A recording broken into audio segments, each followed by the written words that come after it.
සමන්තා චක්කවාලේසු අත්‍රා ගච්ඡන්තු දේවතා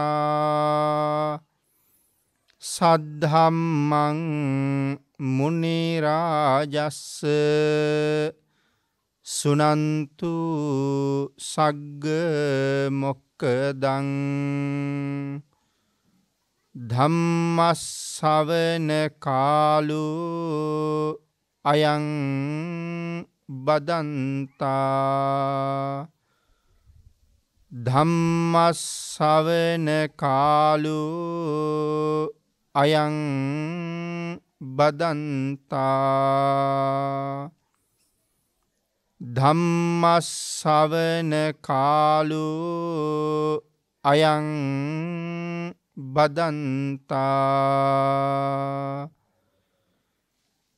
නමෝ තස්ස භගවතු අරහතු සබ්බ ධම්මේසු අප්පටිහත ඥානචාරස්ස දස බලධරස්ස චතු වේසාරජ්‍ය විසරදස්ස සබ්බ සත්තුත් තමස්ස ධම්මිස්ස රස්ස ධම්ම රාජස්ස ධම්මස්සාමිස්ස තථාගතස්ස සබ්බඤුනෝ සම්මා සම්බුද්දස්ස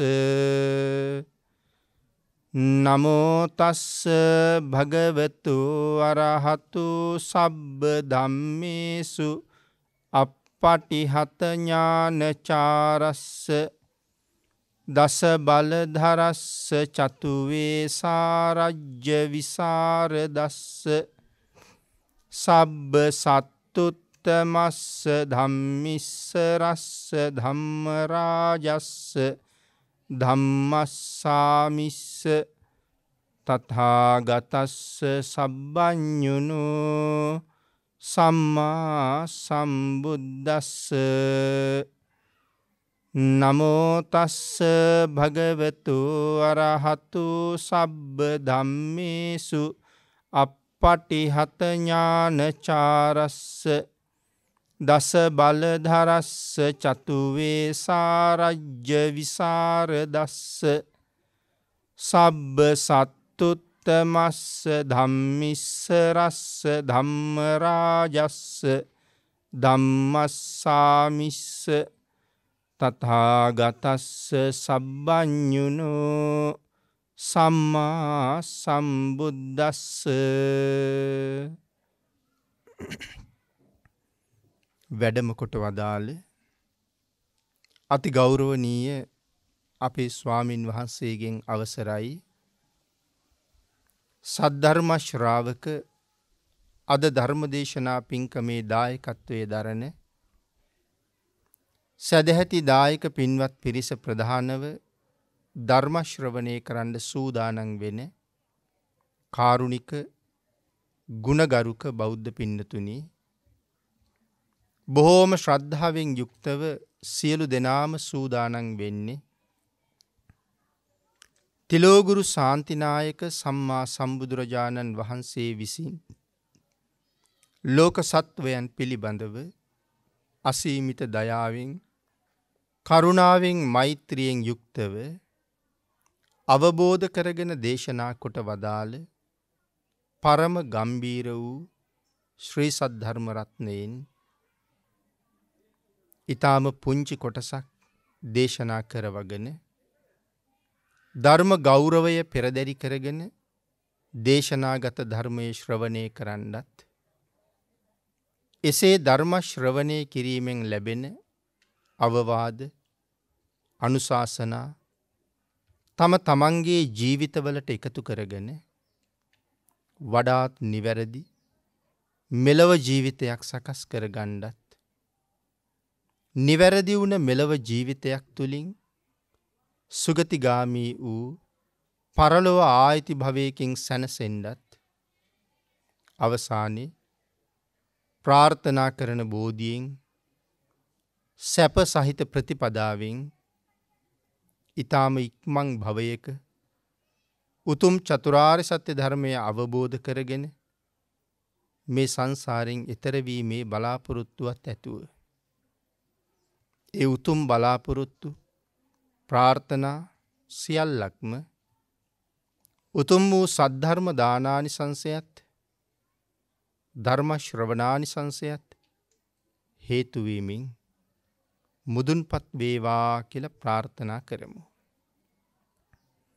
පින්නතුනි, අද මේ උතුම් ධර්ම දානමය පින්කම සිද්ධ කෙරෙන්නේ ඓතිහාසික මිහින්තලා පිම්බිමේ ඉඳලා. අපේ රටේ ඉතා සුවිශේෂීම පිම්බිමක් හැටියට මේ පිම්බිම අපට හඳුන්වන්න පුළුවන්. ලෞතුරා බුදුරජාණන් වහන්සේ මේ රටට 3 වතාවක් වැඩම කරපු බව බෞද්ධයන් හැටියට අපි හැම කෙනෙක්ම දන්නවා. භාග්‍යතුන් වහන්සේ මේ පිම්බිමට වැඩම කරලා මතු අනාගතයේ භාග්‍යතුන් වහන්සේගේ උතුම් ධර්මය වඩාත් සුරක්ෂිත වෙන උතුම් පුණ්‍ය භූමියක් බවට පත්වෙන මේ ලංකා භූමිය භාග්‍යතුන් වහන්සේගේ උතුම් බුද්ධ ආශිර්වාදයෙන් නිමක් නැති ඒ මහ බුද්ධ ගුණයෙන් ශක්තිමත් කරලා මහා අධිෂ්ඨානයක් පිහිටෙව්වා. අනාගතයේ දවසක මහින්ද නම් මහරහතන් වහන්සේ නම භාග්‍යතුන් වහන්සේගේ ධර්මයේ පණිවිඩය අරගෙන මේ පිම්බිමට වැඩම කරලා ඒ ධර්මය මේ බිමේ ස්ථාපිත කරන බවට. ඒ නිසාම ඊට කලින් අපේ භාග්‍යතුන් වහන්සේ වැඩිය නිසා මේ පිම්බිමේ සුවිශේෂී ස්ථාන රාශියක් භාග්‍යතුන් වහන්සේ සනිටුහන් කරන්න යෙදුණා. අපි කෙටියෙන් සඳහන් කරනවා 12 මස්ථාන. ඒ හැම තැනකටම බුදුරජාණන් වහන්සේ වැඩලා මහරහතන් වහන්සේලා සමග ඒ පුණ්‍ය භූමිවල වැඩ ඉඳලා සමාධි සුවයට සමවැදිලා ඒ උතුම් වූ බුද්ධ ගුණයෙන් මේ මහ පොළොව සාගරයේ දක්වා කම්පා කරවලා භාග්‍යතුන් වහන්සේගේ ධර්මය ස්ථාපිත කිරීම සඳහා මූලික අඩිතාලම භාග්‍යතුන් වහන්සේ සකස් කළා. ඒ වැඩ හිටපු ඒ තැන්වල මේ විදිහේ සර්වඥ ධාතුන් වහන්සේලා තැන්පත් කරගන්න අහස උසට සුදට මහ සෑයවල් ගොඩ නැගෙන බව භාග්‍යතුන් වහන්සේ දේශනා කොට වදාළා. ඒ මහා අධිෂ්ඨානයේ සුවිශේෂී කොටසක් සම්පූර්ණ කළ මහා මහින්ද මහරහතන් වහන්සේ 3 වෙනි ධර්ම සංගායනාවෙන් පස්සේ භාග්‍යතුන් වහන්සේගේ අධිෂ්ඨානයේ මුදුන්පත් කරවන්න කටයුතු කරනු ලැබුවා. ධර්මාශෝක මහරජුරුවන්ගේ ජේෂ්ඨ පුත්‍ර රතනය පැවිදි වෙනකොටත් ජම්බුද්දීපේ යුව රජු හැටියට තමයි හිටියේ. මිහිඳු මහ රහතන් වහන්සේ කියන්නේ හැබෑවටම රජෙක්. නමුත් සියලු රාජ සම්පත් අත්හැරලා බුද්ධ ශාසනය වෙනුවෙන් කළ යුතු කාර්ය සම්පූර්ණ කරන්න සසර මහ පිං පුරලා තිබුණ නිසා උන්වහන්සේ ඊටාම කැමැත්තෙන් සම්බුද්ධ ශාසනයේ ප්‍රෞජ්‍යාව ලබාගෙන මොග්ගලී පුත්තිස්ස මහරහතන් වහන්සේ උපාධි තනතුරේ තියාගෙන මනාව ධර්මයේ හදාරලා පස්සේ කාලේ උපාධ්‍යයන් වහන්සේ ඇතුළු මහා සංඝරත්නයට වන්දනා කරලා අවසර ඉල්ලගෙන තමන්ගේ මෑණියන් සහ ඥාතීන් දකින්න දක්කින ගිරි කියන ප්‍රදේශයට වැඩම කරන්න යෙදුණා. දක්කින ගිරියට වැඩම කරලා ඥාතීන් දැකලා වේදිස ගිරියට වැඩම කරලා මෑණියන් විසින් සකස් කරලා දුන්න උතුම් විහාරයේ වැඩ ඉඳලා ඒ විහාරේ වැඩ ඉන්න කාලේ තමන්ගේ මෑණියන්ට ඥාතීන්ට ධර්ම දේශනා කරනකොට ධර්ම ශ්‍රවණය කරලා අනාගාමී තත්වයට පත් වුණ බණ්ඩුකණන් තරුණ කුමාරයාත් තමන්ගේ නැගණියගේ පුත්‍රයාණන් වෙච්ච අෂ්ට සමාපත්තිලාභී සුමන සාමණේරයන් වහන්සේත් ප්‍රධාන තවත් මහ තෙරවරු සිව් නමක්ද සමග නැවත මාතෘ භූමිය ස්පර්ශ නොකරන්නම තීරණය කරලා ඥාතීන් මව්පියන් පිළිබඳව කිසිම ඇලීමක් නැතුවම භාග්‍යතුන් වහන්සේගේ මහා අධිෂ්ඨානය සම්පූර්ණ කිරීමේ පූර්ණ චේතනාවෙන් යුක්තව අහසට පැන නැගලා ලංකා භූමියට වැඩම කළේ මුලින්ම මෙන්න මේ පුණ්‍ය භූමියට. අපි අද ශ්‍රවණය කරන ධර්මය පිනතුනේ අපේ රටේ ලක්ෂ ගණන් කෝටි ගණන් මේ රටේ ඉපදිච්ච අය මගඵල ලැබුවා. මහ රහතන් වහන්සේලා බවට පත් වුණා. සතර අපායෙන් අත් මිදුණා. අපිත් අදත් ඒ ධර්මයට අනුව අපේ ජීවිත ගොඩනගා ගනිමින් බුදුරජාණන් වහන්සේට කීකරු ශ්‍රාවකයන් බවට පත්වෙන්න උත්සාහ කරමින් සතර අපායෙන් මිදෙන්නත් සංසාරයෙන් අත මිදෙන්නත් කටයුතු කරන්නේ එදා මහා මහින්ද මහරහතන් වහන්සේ භාග්‍යතුන් වහන්සේගේ ධර්මය මේ පිම්බිමෙන් පටන් අරගෙන මේ ලක්දෙරණ පුරාම දේශනා කරමින් ස්ථාපිත කරපු නිසා මේ සත්පුරුෂ දායක පිරිස ඊයේ දවසේ ඉඳලා මේ පිම්බිමට ඇවිල්ලා බොහෝ පුණ්‍ය කටයුතු සම්පූර්ණ කරගෙන අද දහවල් භික්ෂු මහා සංඝරත්නය වෙනුවෙන් සංඝගත දක්ෂිනාවන් පූජා කරලා නිමා වෙච්ච අවස්ථාවේ තමයි සියලුම දානයන් අභිභවනය කළ උතුම් වූ ධර්ම දානමය පින්කමත් මේ පිම්බිමේදීම සම්පූර්ණ කරගෙන ලක්වැසි ලෝවැසි විශාල පිරිසකට ධර්ම ශ්‍රවණය කරන්න අවස්ථාව උදා කරලා දෙමින් මහ කුසල් ජීවිතයට එකතු කරගන්න අදහස් කරන්න යෙදුනි. ඒ අදහසට අනුව තමයි මේ ධර්ම දානමය පින්කම සංවිධානය කරන්න යෙදුනි. ඒ උතුම් ධර්ම දානමය පුණ්‍ය කර්මය සම්පූර්ණ කිරීම වෙනුවෙන් අද ධර්ම දේශනාවට මාතෘකාවක් හැටියට මන් තියාගන්න කල්පනා කළේ සංයුක්ත නිකායේ අපේ භාග්‍යතුන් වහන්සේ දේශනා කොට වදාළ සලායතන වර්ගයේ සඳහන් වන අසිබද්ධක කියන සූත්‍ර දේශනාව මූලික කරගෙන ධර්ම දේශනාව සිද්ධ කරන්න. පින්නතුනි අපේ බුදුරජාණන් වහන්සේ බොහොම විවේකීව වැඩ ඉන්න වෙලාවක පාවාරික කියන අඹ උයනේ වැඩ ඉන්න වෙලාවේ බුදුරජාණන් වහන්සේ මුණ ගැහෙන්න ගාමිණී කියලා තරුණ පුද්ගලයෙක් ආවා. ගාමිණී ජීවත් වෙන්නේ බටහිර ප්‍රදේශයේ කියලා සඳහන් කරනවා. ගාමිණී මහා ප්‍රඥාවන්තයි. ඒ ගමේ ඉන්න ප්‍රධානියෙක්. ඉතින් ගාමිණීට ප්‍රධාන වශයෙන් ඇතිවෙච්ච සැකයක් දුරු කරගන්න තමයි ගාමිණී බුදුරජාණන් වහන්සේ හොයාගෙන මේ එන්නේ. ඒ එන අතරතුර තමයි පාවාරික අඹ උයනේදී බුදුරජාණන් වහන්සේ මුණ ගැහෙන්නේ. ගාමිණී බුදුරජාණන් වහන්සේට වන්දනා කරලා ආගිය තොරතුරු ටිකක් කතා කරලා බුදුරජාණන් වහන්සේගෙන් අහනවා ස්වාමීනි භාග්‍යතුන් වහන්සේ මම ජීවත් වෙන පච්චා භූමියේ ඒ කියන්නේ බටහිර ප්‍රදේශයේ ජීවත් වෙන බ්‍රාහ්මණවරු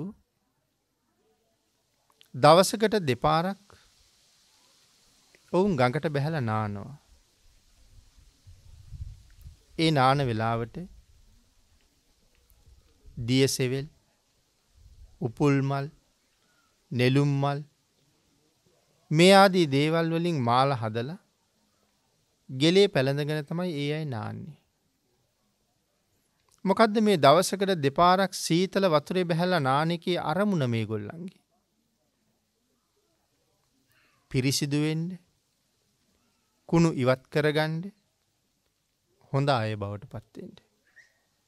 මේක තමයි අරමුණ.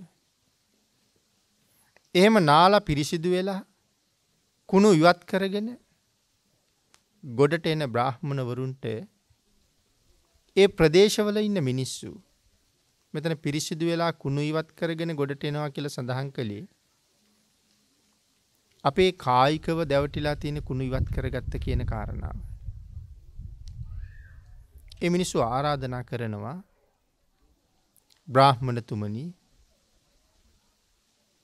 අපේ අම්මා මරණයට පත් වෙලා. තව අය කියනවා අපේ තාත්තා මරණයට පත් වෙලා. තව පිරිසක් කියනවා අපේ ඥාතීන් මරණයට පත් වෙලා. අම්මා තාත්තා දෙන්නම මරණයට පත් වෙලා. මේ අයට සුගතියට යන්න මග හදලා දෙන්න. බඹලව උපදින්න මග පාදන්න කියලා. ඒ වෙනුවෙන් මොනවද මේගොල්ලෝ කරලා තියෙන්නේ? විශාල ගිනි මැල දල්වලා තියෙනවා. නොයෙක් වටිනා ධාන්‍ය වර්ග සහ තෙල් වර්ග එකතු කරලා තියලා තියෙනවා. අර බ්‍රාහ්මණවරු නාලා ගොඩට ඇවිල්ලා අර ධාන්‍ය විශාල වශයෙන් අරගෙන අර ගිනි ගොඩවල් වලට දානවා. ධාන්‍ය ගිනි ගොඩවල් වලට දමමින් ඒ ගිනි ගොඩ වටේට ස්තෝත්‍ර කියා ප්‍රදක්ෂිනා කරනවා. අර වටිනා තෙල් වර්ග, ගිතෙල්, තල තෙල් මේ ආදී තෙල් වර්ග ගින්නට දාලා පුලුස්සනවා. එහෙම පුලුස්සමින් ගිනි දල්වමින් නැවත නැවත මේ ගිනි ගොඩ වටේට ප්‍රදක්ෂිනා කර කර ස්තෝත්‍ර කියනවා. සෑහෙන වෙලාවක් එහෙම කරලා අර මිය ගිය අයගේ ඥාතීන්ට කියනවා දැන් හරි. ඔබලාගේ නමින් මරණයට පත්වෙච්ච ඒ ඥාතිවරු දැන් බඹලෝ ඉපදෙනවා. අර පිරිසද ඒ කාරණාව අහලා බොහෝම සතුටට පත් වෙනවා. ඥාතියා බඹලෝ ගියා කියලා. සමහර වෙලාවට මේ බ්‍රාහ්මණවරු අසනීප වෙලා, ජරා ජීර්ණ වෙලා, මරණාසන්න වෙලා ඉන්න වයසක අය ඉන්න ගෙවල් වලටත් යනවා. එහෙම ගිහිල්ලා දරුවන්ට කතා කරනවා. දරුවන්ට කතා කරලා ස්තෝත්‍ර කියනවා අර රෝගියා ළඟ. සමහර වෙලාවට මේ අය මේ බ්‍රාහ්මණවරු එක් කරගෙන යනවා. අපෙත් තියෙනවා චාරිත්‍රයක්. බොහෝම වයස්ගත වෙච්ච වැඩිහිටියෝ ඉන්න නිවෙස් වලට භික්ෂූන් වහන්සේලා වැඩම කරවලා ආශිර්වාදාත්මක පිරිත් දේශනාවල් කරනවා. ඒ වගේම හිත හැදෙන්න ධර්ම දේශනා කරලා ඒ වැඩිහිටියෝ පුළුවන් කාලේ කරපු පින්කම් සිහිපත් කරවලා භික්ෂූන් වහන්සේලා දැකලා හිතේ සතුට උපදවල පරිස්කාර වගේ දේවල් සම්මාදන් කරලා පූජ කරලා ඥාතියා සතුටු කරලා පින් අනුමෝදන් කරනවා. ඒ වගේ මේ බ්‍රාහ්මණවරුත් ඒ නිවෙස් වලට ගිහිල්ලා අර මරණාසන්න පුද්ගලයාගේ යහන වටේට ඇවිද ඇවිද ස්තෝත්‍ර කියනවා. සෑහෙන වෙලාවක් ස්තෝත්‍ර කියලා ආශිර්වාද කරලා දරුවන්ට කියනවා දැන් ශෝක වෙන්න කාරි නෑ. දුක් වෙන්න බය වෙන්න කාරියක් නෑ. ඔබේ ඥාතියා මැරුණ ගමන් බඹලොව උපදිනවා කියලා. හැමෝටම සතුටුයි.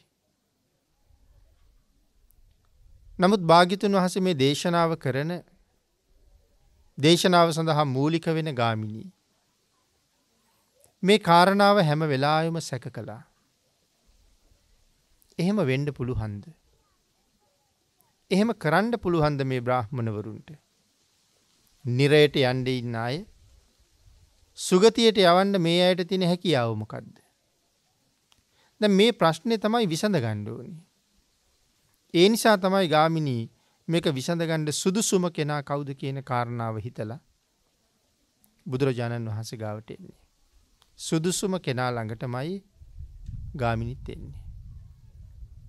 ඉතින් මේ කාරණාව බුදුරජාණන් වහන්සේට සිහිපත් කරලා අහනවා ස්වාමීනි මම දන්නවා භාග්‍යතුන් වහන්සේට ඒ වැඩේ කරන්න පුළුවන්.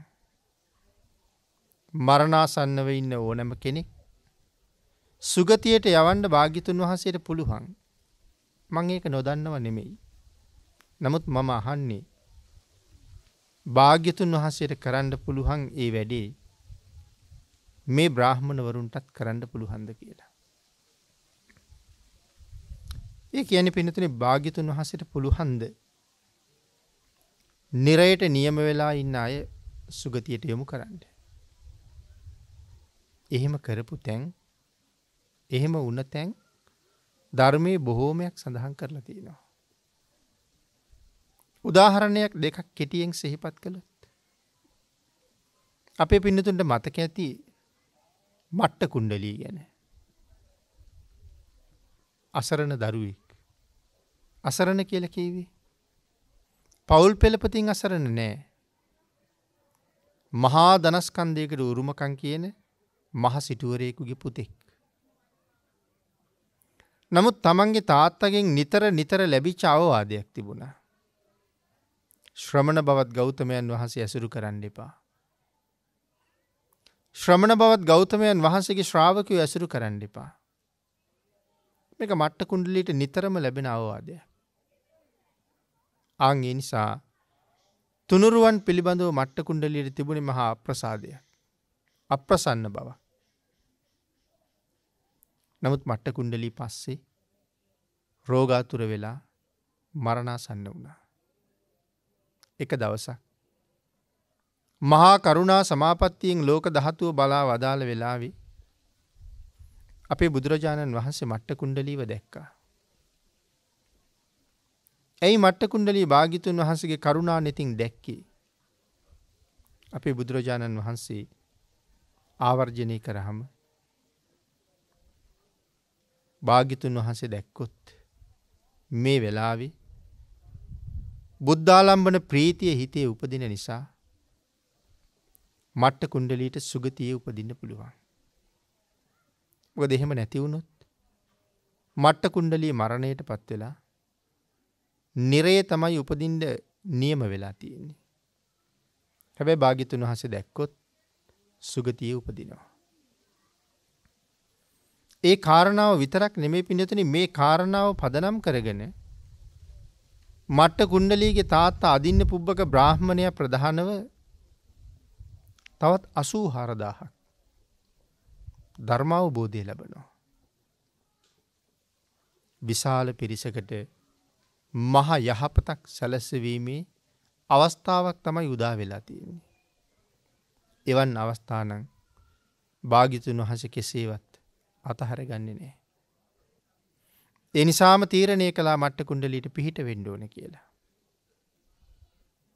මට්ට කුණ්ඩලීගේ නිවස තියෙන පැත්තෙන් අපේ බුදුරජාණන් වහන්සේ දා භික්ෂූන් වහන්සේලා පෙරටු කරගෙන පිණ්ඩපාතේ වැඩියා. මට්ට කුණ්ඩලීගේ නිවසට ඇතුල් වෙන හැරෙන තැන බුදුරජාණන් වහන්සේ නතර වෙලා පිල්කඩක් උඩ අසරණ වෙලා ඉන්න මට්ට කුණ්ඩලීව දැක්කා. මට්ට කුණ්ඩලී දිහා බලලා භාග්‍යතුන් වහන්සේ මට්ට කුණ්ඩලීට අනුකම්පා කළා. නිරන්තරයෙන් ශරීරයෙන් බිහිදෙන බුද්ධ රශ්මි ධාරාවන් මට්ට කුණ්ඩලීගේ ශරීරයේ පුරා දැවටෙන්න පටන් ගත්තා. සුවිශේෂී වූ මේ ආලෝක කදම්බය මොකක්ද? මේ ආලෝක කදම්බය කොහෙන්ද? මට්ට කුණ්ඩලී අමාරුවෙන් නමුත් ආලෝකයේ එන පැත්ත බලන් උත්සාහ කළා. මට්ට කුණ්ඩලීට දකින්න ලැබුණේ හිරුට වඩා තේජස් ඇති, සඳුට වඩා සෞම්‍ය ගුණයෙන් යුක්ත, ලෝකයේ සියලුම මහාන බමුණන්ට වඩා සීල තේජසින් උසස්, ස්වර්ණ වර්ණ වූ බුද්ධ කයෙන් යුක්ත, ෂඩ්වර්ණ බුද්ධ රශ්මි මාලාවන් බිහිදෙන, දෙතිස් මහා පුරුෂ ලක්ෂණයන්ගෙන් සෝභමාන වෙච්ච ලෞතුරා බුදුරජාණන් වහන්සේ තමන් දිහා බලාගෙන ඉන්න බව. මට්ට කුණ්ඩලීගේ හිතේ ඉපදුන ශ්‍රද්ධාව, බුද්ධාලම්බන ප්‍රීතිය මට්ට කුණ්ඩලීට තවත් දෑත එකතු කරලා වඳින්න නැතුව නම් ඉන්න බැරුව ගියා. නමුත් කායික වේදනාව ඊටාම බලවත්. කොයි තරම් දුර්වල වෙලා හිටියත්, මොන තරම් වේදනාවෙන් හිටියත්, මේ වෙලාවේ ඉපදිච්ච ප්‍රීති සංවේගයත් එක්ක මට්ට කුණ්ඩලී නම් රෝගී තරුණයා බුදුරජාණන් වහන්සේ දිහා බලාගෙන අමාරුවෙන් දසඟිලි එකතු කළා. අපේ බුදුරජාණන් වහන්සේ තීරණය කළා මට්ට කුණ්ඩලීට සුගතියේ යන්නේ ප්‍රමාණවත් කියලා. භාග්‍යතුන් වහන්සේ ඉවත් වෙලා වැඩියා. නිරේට යන්න හිටපු කෙනෙක් බුද්ධාලම්බන ප්‍රීතිය ඇති කරලා, හිතේ ප්‍රසන්න බව ඇති කරලා, චිත්ත ප්‍රීතියෙන් පෝෂණය කරලා ඔහු සුගතියට යොමු කළා. තවත් එක අවස්ථාවක් සවැත් නුවර ජීවත් වෙච්ච ඊටාම මහලු සැඬොල් කාන්තාවක් භාග්‍යතුන් වහන්සේ දවසක් දැක්කා. ඒ කාන්තාවත් එදාම මරණයට පත් වෙලා දුගතියේ උපදින්නයි නියමිත. භාග්‍යතුන් වහන්සේගේ කරුණාව ඇය කෙරෙහිත් යොමු වුණා. පින්නතින එතකොට මරණයට පත් වෙන සියලු දෙනා කෙරෙහිම භාග්‍යතුන් වහන්සේ කරුණාව යොමු කළේ නැද්ද? සියලු දෙනා කෙරෙහිම කරුණාව භාග්‍යතුන් වහන්සේ යොමු කරලා තියෙන්නේ. එදා හිටපු අය ගැන විතරද? අපි ගැන කරුණාව යොමු වෙලා නැද්ද? භාග්‍යතුන් වහන්සේ අපිට කරුණාව යොමු කරපු තැන තමයි මේ උතුම් පින්බීම. ඊට කලින් සකල ලෝක සත්වයා කෙරෙහිම කරුණාව යොමු කරලා තිබුණා.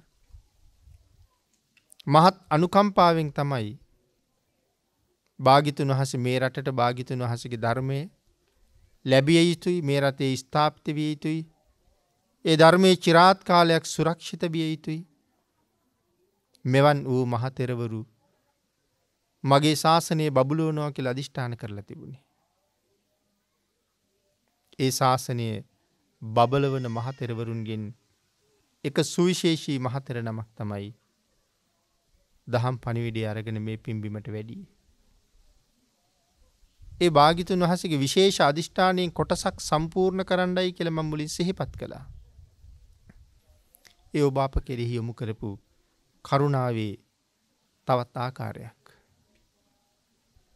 භාග්‍යතුන් වහන්සේ යම් කෙනෙක් හොයාගෙන වැඩිය නම් මං හිතන්නේ මේ ජීවිතයේ කිසියම් හේතුවක් නිසා නිරේට යොමු වෙලා හිටියත් පෙර ජීවිතේ මහා කුසල් රැස් කරගත්ත අය. මොකක් හරි බලවත් අකුසල කර්මයක් හේතු වීමෙන් තමයි නිරේට යොමු වෙලා ඇත්තේ. නමුත් පෙරපින් තියෙනවා. එහෙම නැත්තම් ලෞතුරා බුදුරජාණන් වහන්සේ වගේ කෝටි ලක්ෂයක් සක්වලක අධිපතියෙක් දෙවියන් බඹුන් මරුන් සහිත ලෝකේ ප්‍රධාන මහා පුරුෂයන් වහන්සේ තවත් කෙනෙක් හොයාගෙන වෙනමම ඔහු වෙනුවෙන්ම වැඩම කරනවා කියන කාරණාව අපට විස්තර කරන්න තේරෙන්නේ නැහැ. ඒ තරම් පුණ්‍යවන්තයෝ. කෙසේ වෙතත් සැඬොල් කාන්තාව හොයාගෙන වැඩියා. ඒ කාන්තාවත් කොළපතක් අතේ තියාගෙන හිඟමනේ යන්න මගට බැහැලා. බුදුරජාණන් වහන්සේ වඩිනවා දැකලා ඇය පාරෙන් ඈත් වුණා. නමුත් භාග්‍යතුන් වහන්සේ පාරෙන් ඉවත් වෙලා ඇයට ගමන් කරන්න අපහසු වෙන විදිහට පාර මැද භාග්‍යතුන් වහන්සේ නතර වුණා. ඒ නිසා ඇය ඉවත් වෙලා බලාගෙන හිටියා. මහමුගලන් මහරහතන් වහන්සේ ඒ කාන්තාවට කතා කරලා කියනවා මේ ලෞතුරා බුදුරජාණන් වහන්සේ ඔබට පිහිට වීම සඳහාම වැඩම කළා. වන්දනා කරගන්න කියලා. චිත්ත ප්‍රීතියෙන් සැඬොලියේ කොළපත පසෙක තියලා හැරමිටිය පසෙක තියලා බුදුරජාණන් වහන්සේ ළඟ දන ගහලා වන්දනා කළා. වන්දනා කරලා නැගිටලා බුදුරජාණන් වහන්සේ දිහා බලාගෙන අසීමිත ගෞරවයෙන් ප්‍රීතියෙන් එහෙම්මම හිටගෙන හිටියා. භාග්‍යතුන් වහන්සේ භික්ෂු සංඝයාත් එක්ක වැඩම කළා. ඒ මොහොතක් යනකොට එළදෙනක් ඇනලා ඒ මහලු කාන්තාව ඊතරම මරලා දැම්මා. හිතේ තිබිච්ච ප්‍රීති සංවේගයත් එක්ක ඇයත් ඉපදුනේ දෙව්ලොව කියලා සඳහන් කරනවා. ඉතින් මේ වාගේ නිරයට යන්න හිටපු අය සුගතියට යවන්න භාග්‍යතුන් වහන්සේට තිබුණේ පුදුම හැකියාවක්. අදත් අපටත් හැබෑම ශ්‍රද්ධාවෙන් බුදුරජාණන් වහන්සේ ජීවමානයි කියන චේතනාවෙන් බුදුරජාණන් වහන්සේට වන්දනා කරන්න පුළුවන් වුණොත් ඒ කුසලයේ අල්ප මාත්‍රයක්වත් අඩු නැතුව අපිටත් ලැබෙන බව අපේ ධර්මයේම මනාව පැහැදිලි කරලා තියෙනවා. ඉතින් ගාමිණී සඳහන් කරනවා භාග්‍යතුන් වහන්සේට නම් පුළුවන් නිරයට යන්න ඉන්න අය සුගතියට යොමු කරන්න. නමුත් මගේ ප්‍රශ්නය මේ බ්‍රාහ්මණයන්ටත් එහෙම කරන්න පුළුවන්ද කියන එක. ආන් ඒ වෙලාවේ අපේ බුදුරජාණන් වහන්සේ ගාමිණීට කතා කරලා කියනවා ගාමිණී ඔබ මගෙන් ප්‍රශ්නයක් ඇහුවා. මම දැන් ඔබෙන් ප්‍රශ්නයක් අහනවා. කල්පනා කරලා බලලා ඔබට පුළුවන් විදිහට මගේ පැනේට පිළිතුරක් දෙන්න කියලා. මොකද්ද භාග්‍යතුන් වහන්සේ අහන්න ඇති ප්‍රශ්නේ? භාග්‍යතුන් වහන්සේ අහනවා ගාමිණී මේ ලෝකේ ජීවත් වෙන කාලේ යම් කෙනෙක් ප්‍රාණඝාතයෙන් යුක්තද? අදත්තා දානයෙන් යුක්තද?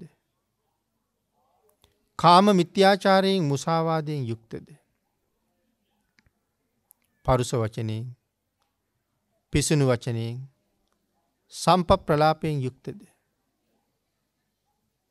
අවිද්‍යාවෙන් ව්‍යාපාදයෙන් මිත්‍යා දෘෂ්ටියෙන් යුක්තද? ගාමිණී මෙවන් වූ දසකුසලයන්ගෙන් යමෙක් යුක්තයි නම් ඒ පුද්ගලයාට සුගතියේ යන්න පුළුවන්ද කියලා ඇහුවා. ගාමිණී ටිකක් කල්පනා කළා. ගාමිණී කියනවා නොහේතං බන්ති. නෑ ස්වාමීනි. එවන් අයට දෙව්ලොව යන්න බෑ. අපෙන් ওই ප්‍රශ්නේ අද ඇහුවොත් අපිත් කියනව නේද ස්වාමීනි එවන් අයට දෙව්ලොව යන්න බෑ කියලා. හැබැයි අපි කියන්නේ මේ කරුණු ධර්මයෙන් අහලා ඉගෙනගෙන තියෙන නිසා. නමුත් ගාමිණීගෙන් භාග්‍යතුන් වහන්සේ මේ ප්‍රශ්නය අහන්නේ මුලින්ම. ආන්ගේ මුලින්ම අහන වෙලාවේ එහෙම කරන අයට සුගතියේ යන්න බෑ ස්වාමීනි කියලා කියන්නේ පුදුම ප්‍රඥාවක් තියෙන්න ඕනේ. පුදුම අවබෝධයක් තියෙන්න ඕනේ. ගාමිණී සඳහන් කළා ස්වාමීනි එහෙම අයට දෙව්ලොව යන්න බෑ. අපේ බුදුරජාණන් වහන්සේ ගාමිණීට දේශනා කළා ගාමිණී පිරිසක් මහා කළු ගලක් රෝල් කරගෙන ගිහිල්ලා වතුරකට දානවා. වතුරට කළු ගල පෙරලලා ඒ පිරිස වැඳගෙන ඒ වතුරකඩ වටේට ප්‍රදක්ෂිනා කර කර ස්තෝත්‍ර ගායනා කරලා අර කළු ගලට කතා කරනවා. අනේ කළු ගල ගොඩට එන්න. අනේ කළු ගල ගොඩට එන්න බැරි නම් මේ ජලය මත පාවෙවි ඉන්න අපට පේන්න. එහෙමත් බැරි නම් යටින් උඩට ඇවිල්ලා මේ ඉවුරට හේතු වෙලා හරි ඉන්න. කළු ගලෙන් එහෙම ඉල්ලීමක් කරනවා. ගාමිණී කළු ගල උඩ එනවද කියලා ඇහුවා. නෑ ස්වාමීනි. කොච්චර ස්තෝත්‍ර කීවත් කවුරු අඬ ගැහුවත් කළු ගල උඩට එන්නේ නෑ. තවත් යටට යන්න ඉඩ තිබ්බොත් යටට ඇදෙන එක කළු ගලේ ස්වභාවයයි. ගාමිණී එහෙම සඳහන් කළා. බුදුරජාණන් වහන්සේ මතක් කළා ගාමිණී ආන් ඒ වාගේ තමයි මේ බ්‍රාහ්මණයන්ගේ ක්‍රියාවත්. දස අකුසලයෙන්ම යුක්ත වෙච්ච අය. ඒගොල්ලෝ වයසට ගියා කියලා ඒගොල්ලෝ වෙනුවෙන් ගිනි දෙවියෝ පිදුවා කියලා ස්තෝත්‍ර කියලා අඬ ගැහුවා කියලා සුගතියට යන්න අවස්ථාව ලැබෙන්න කියලා යාඥා කළා කියලා ගාමිණී මේ කවුරුවත් සුගතිය යන්නේ නැහැ. අර කළු ගල වගේ. අකුසලයේ විසින් ඔවුන් යටට අදින ස්වභාවයෙන් යුක්තයි. එතකොට මෙතන මොනවද මේ අකුසල් කියලා කීවේ? දස අකුසල්. කයෙන් කරන වැරදි 3යි. වචනයෙන් කරන වැරදි 4යි. හිතින් කරන වැරදි 3යි.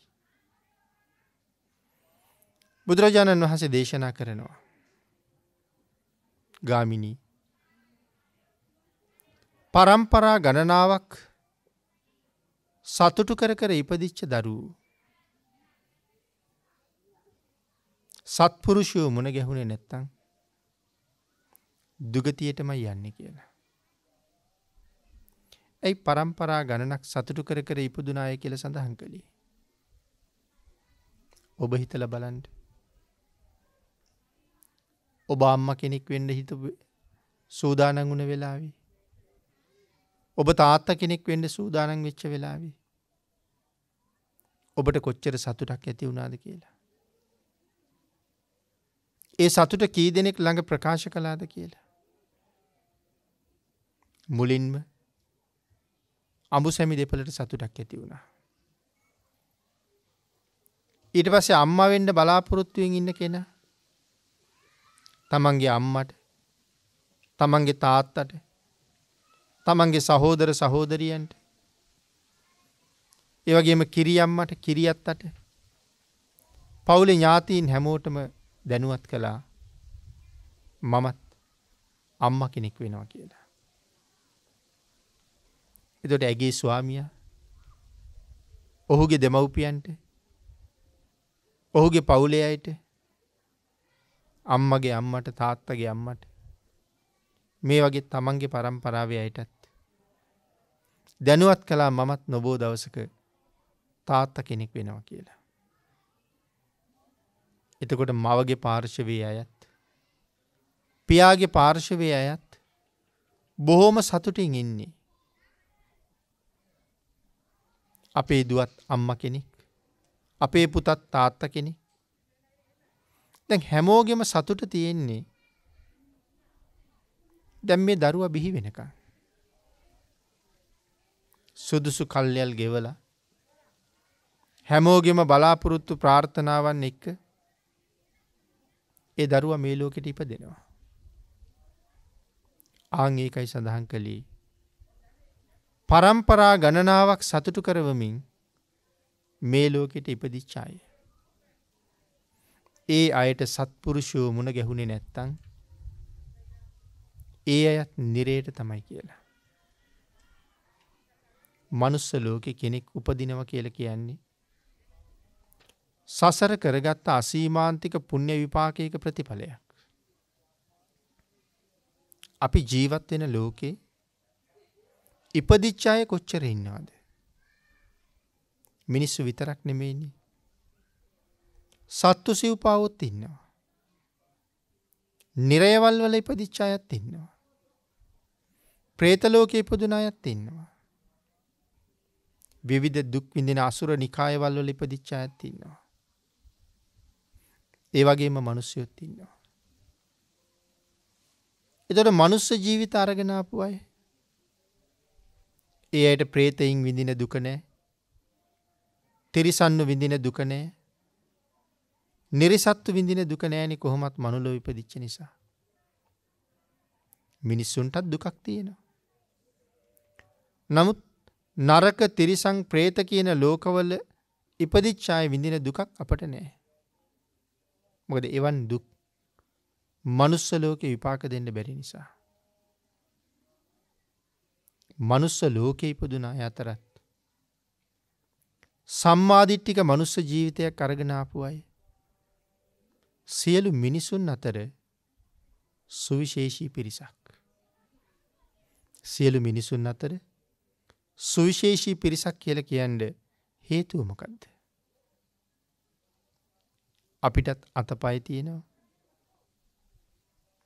අන්‍ය ආගම් වල ඉන්නේ, අන්‍ය මතවාද පිළිගන්නේ, අන්‍ය වූ මිනිසයන්ටත් අපිට වගේම අතපය තියෙනවා. මුළු ශරීරේම අපි වගේම තමයි. කිසිම වෙනසක් නැහැ.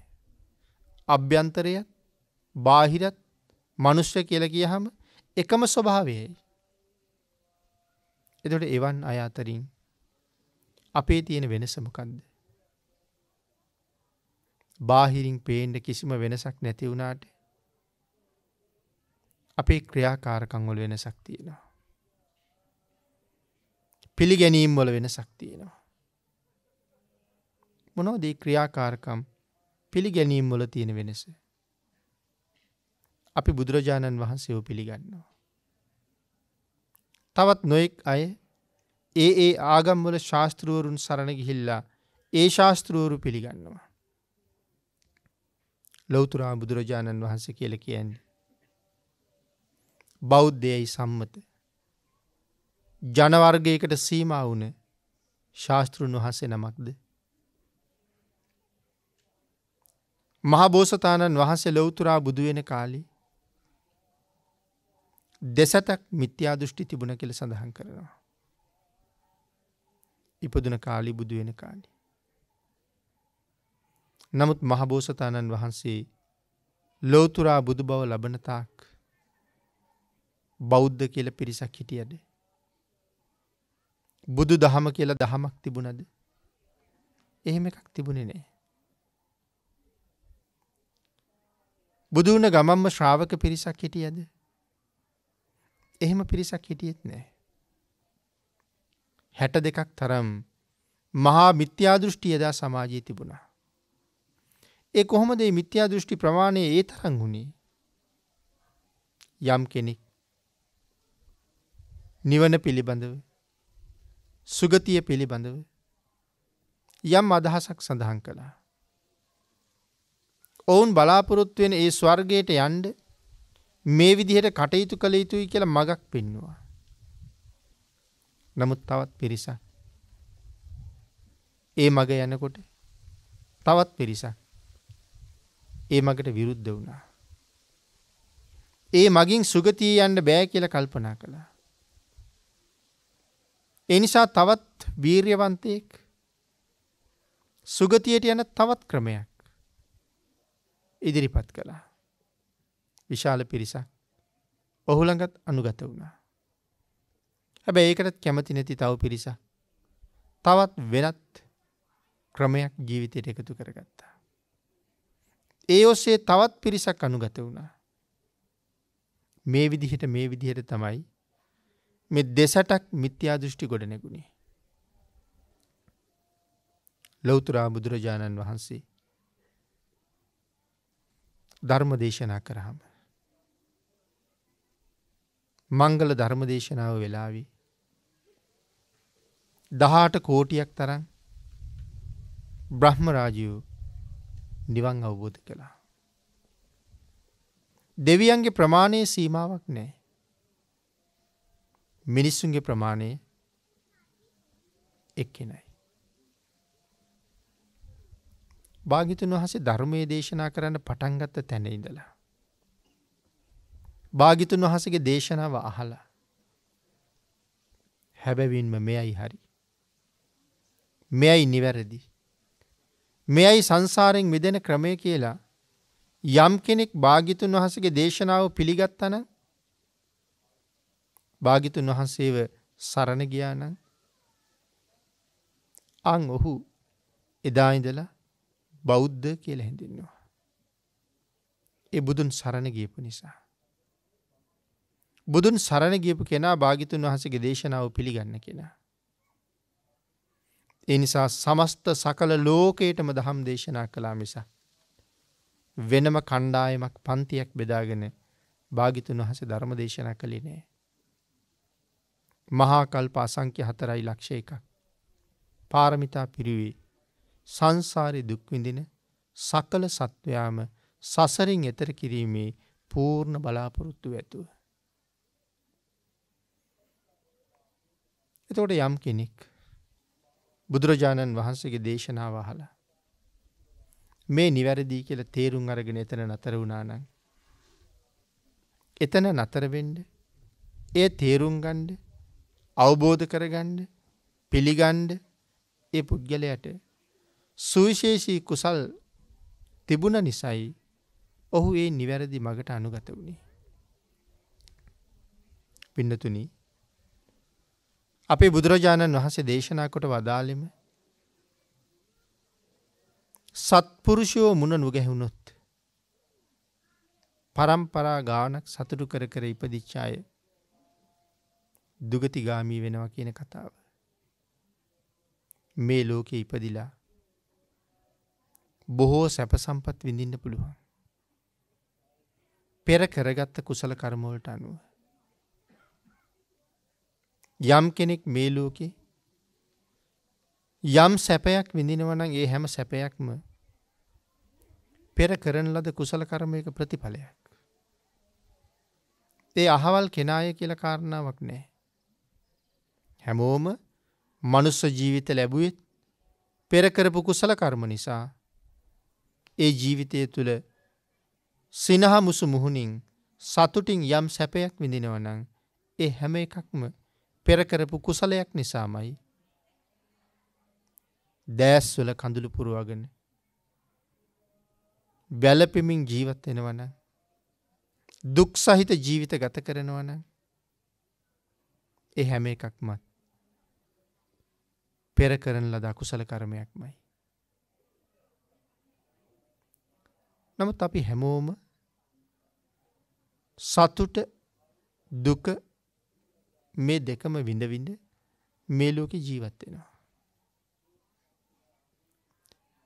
බොහෝ කුසල් කරලා බොහෝ සැප සම්පත් සහිතව ඉපදිලා මනුස්ස ලෝකේ කාම සම්පත් අතර උසස්ම සැප විඳ විඳ ජීවත් වෙලා මරණයට පත් වෙන පිරිසක් මේ ලෝකේ ඉන්නවා. මහා ධන කුවේරයන් ජීවත් වෙන ලෝකයක්.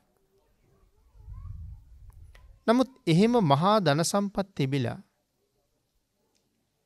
හිතාගන්න බැරි සැප සම්පත් භුක්ති විඳලා අවුරුදු 60ක් 70ක් ජීවත් වෙලා මැරෙන අය කොහේ යනවද?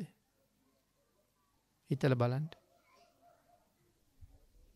සම්මා දිට්ඨිය නැති නිසා දුගතිගාමී වෙලා ඉපදෙනවා. නමුත් සමහර වෙලාවට තිසරණේ පිහිටලා බුදුරජාණන් වහන්සේට කීකරු වෙච්ච ශ්‍රාවකයෝ මේ ලෝකේ යම් විදිහකින් ජීවත් වෙලා තිසරණේ නිසා සීලේ නිසා මැරිලා ගිහිල්ලා සුගතිය උපදිනවා. පිරිසක් දුගතියට යනවා. පිරිසක් සුගතියට යනවා. අතරක් නැති, හිඩසක් නැති, විවේකයක් නැති, කිසිම සුවයක් නැති නිරය මොනතරම් දුක්ඛදායකද කියන කාරණාව අපේ බුදුරජාණන් වහන්සේ නොඑක් දේශනාවල් වල මනවින් දේශනා කොට වදාලා. එවන් නිරයට නොයා සුගතියෙන් සුගතියට යන්න බුදුරජාණන් වහන්සේ හැර පාර පෙන්නපු වෙනත් ශාස්ත්‍රවරයෙක් නැහැ. ආන් ඒ නිරයට නොයා සුගතිගාමී වෙන මග කියලා දෙන තැන නතර වෙන්න අති සුවිශේෂී පින් රැස් කරගත්ත පිරිසක් තමයි බුදුරජාණන් වහන්සේගේ ශ්‍රාවක බවට පත් වෙන්නේ. ඉතින් ඒ උතුම් ශ්‍රාවක තත්වයට ඇවිල්ලා. ඉතින් ශ්‍රාවක කියලා කීවට කීකරු ශ්‍රාවකයෙක් බවට පත් වෙන්නේ කොහොමද කියන කාරණාව හැම කෙනෙක්ම විශේෂයෙන් දැනගන්නත් ඕනේ. මේ ලෝකේ තියෙන අමාරුම දේ මොකක්ද කියලා ඇහුවොත් පින්නතුනි මේ ලෝකේ කෙනෙකුට කරන්න තියෙන අමාරුම දේ බුදුන් සරණ යාම.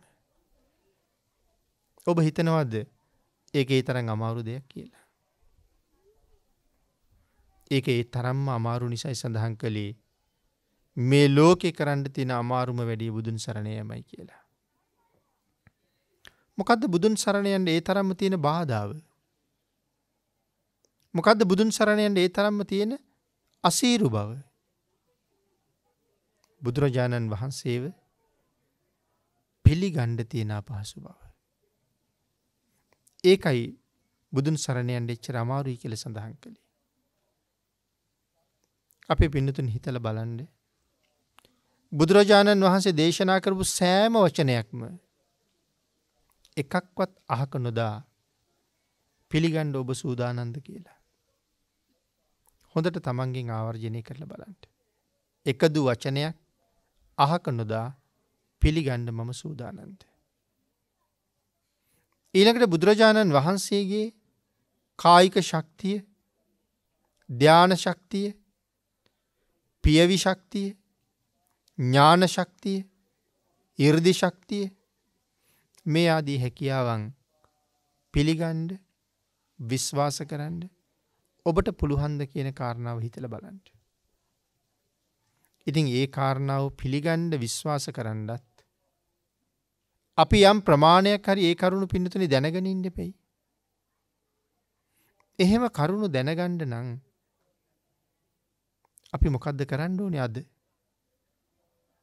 වැඩි වැඩියෙන් බණ අහන්න ඕනේ. එහෙම නැත්නම් නිවැරදිව ත්‍රිපිටකය පරිහරණය කරන්න ඕනේ. ඉතින් අපේ බොහෝ දෙනා අතින් ත්‍රිපිටකය පරිහරණය නොකරන බව බොහොම පැහැදිලිව දන්නවා. ඒක ඔබත් දන්නවා. සමහරවිට ඔබ අතිනුත් කෙරෙන්නේ නැති බව දන්නවා. ජීවිතේ මේ වෙනකොට කොයිතරම් වයසකට ආවද?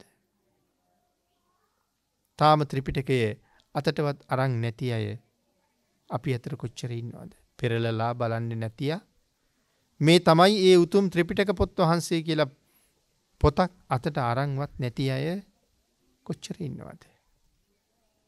ත්‍රිපිටක පොතක් අල්ලලාවත් නැතුව මරණයටපත් වෙන කොච්චර පිරිසක් බෞද්ධයන් කියන අය අතර ඉන්නවද?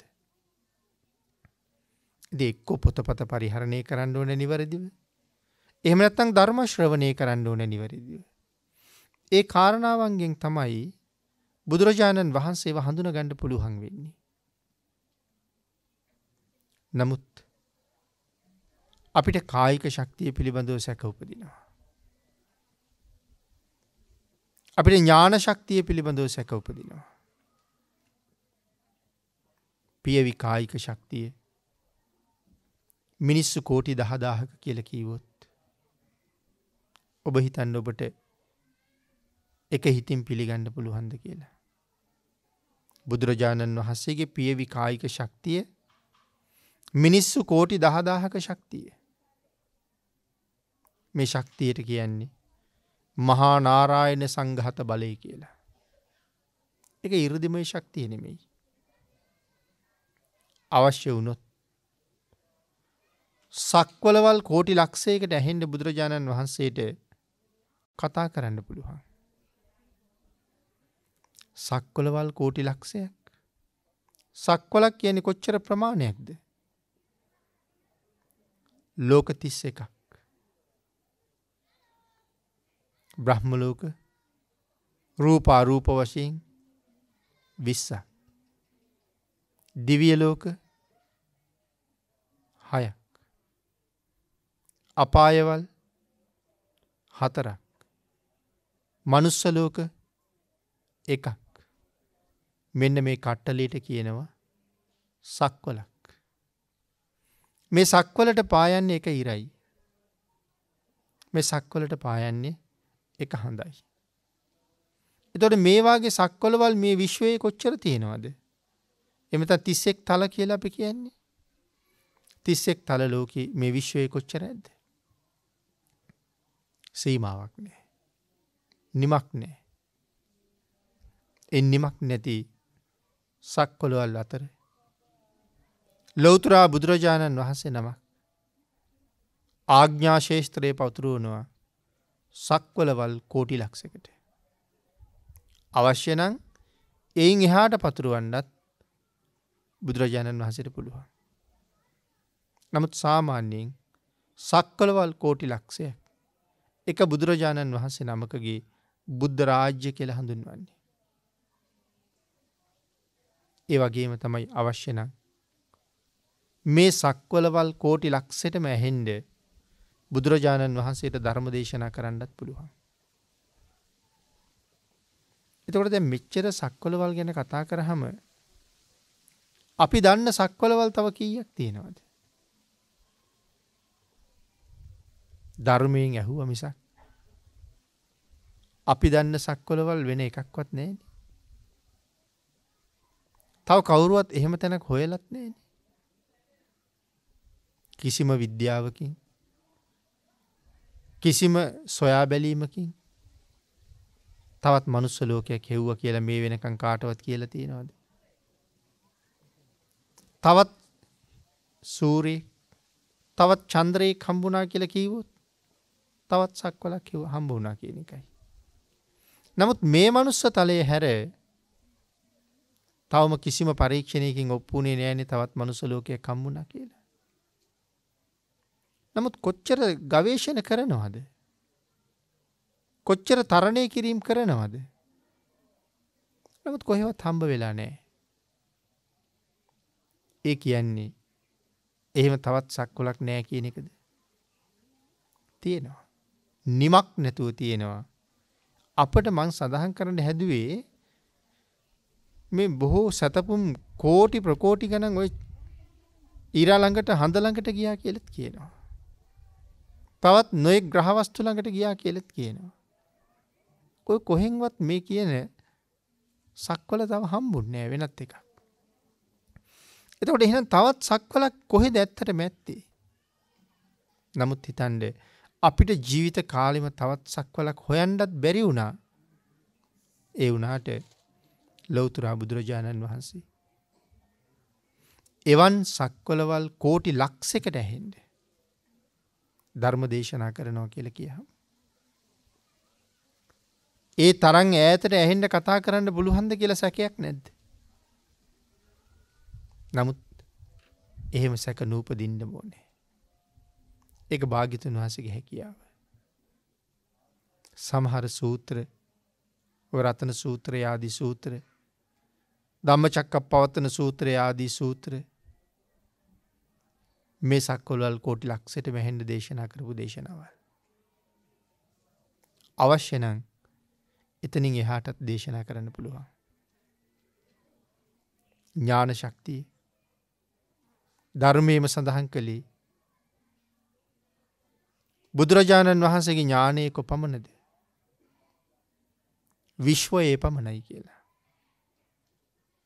මේ විශ්වයේ කොපමණද? භාග්‍යතුන් වහන්සේගේ ඥානයේ පමණයි කියලා.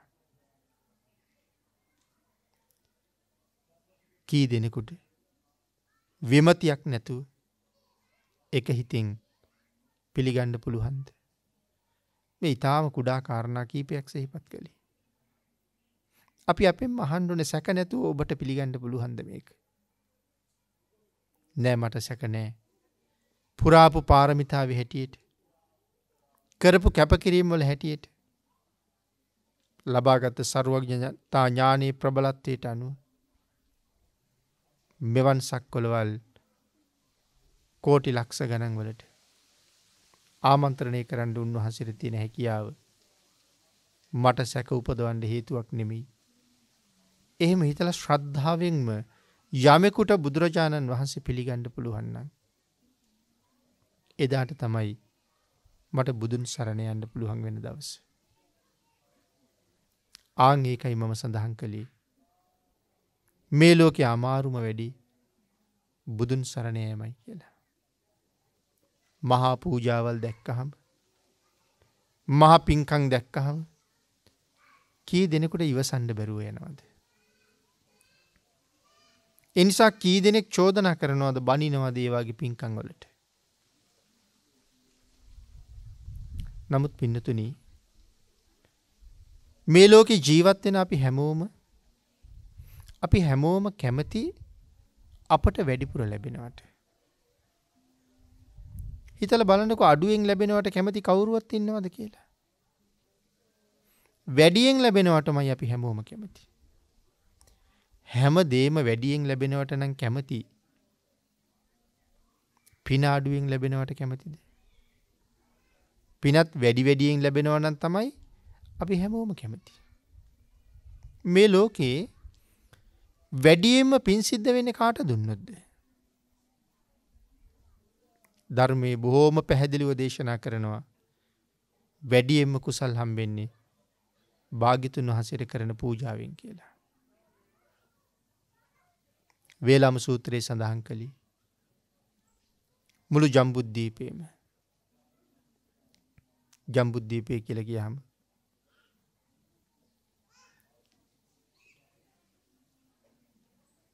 දේශනාවන්ට අනුව ජම්බුද්දීපේ කොච්චර ලොකුද?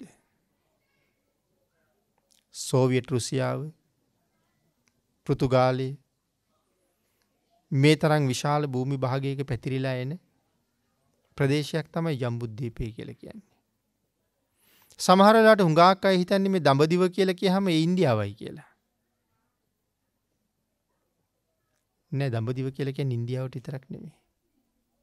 මේ තරම් විශාල භූමි භාගයක්. මේ මුළු භූමියම බෙරහැක් වගේ සමතලා කරලා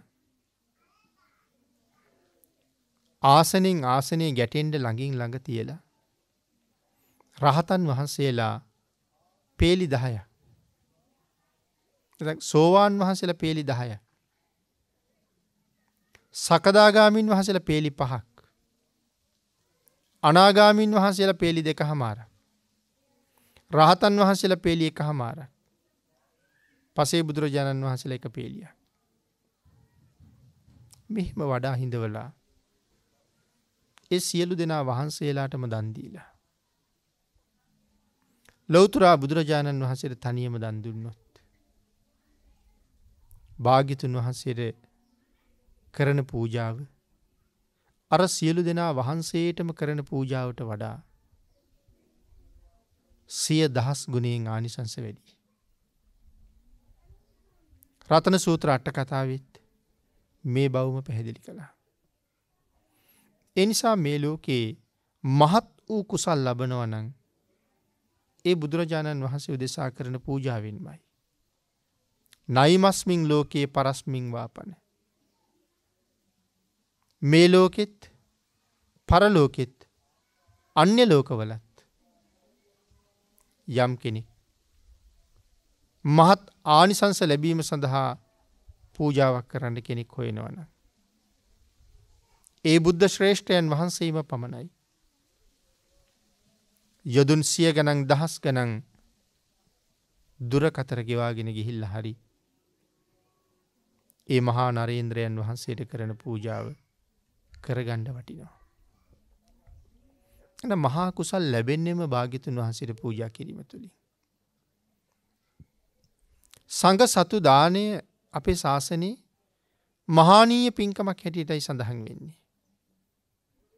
ඒත් සඳහන් කරනවා පින්නතුනි සංඝ සතු දාණය ලෞතර බුදුරජාණන් වහන්සේට කරන පෞද්ගලික පූජාව තරම් ආනිසංස නැහැ කියලා. එතනත් භාග්‍යතුන් වහන්සේට කරන පූජාවම ආනිසංසයෙන් වැඩි.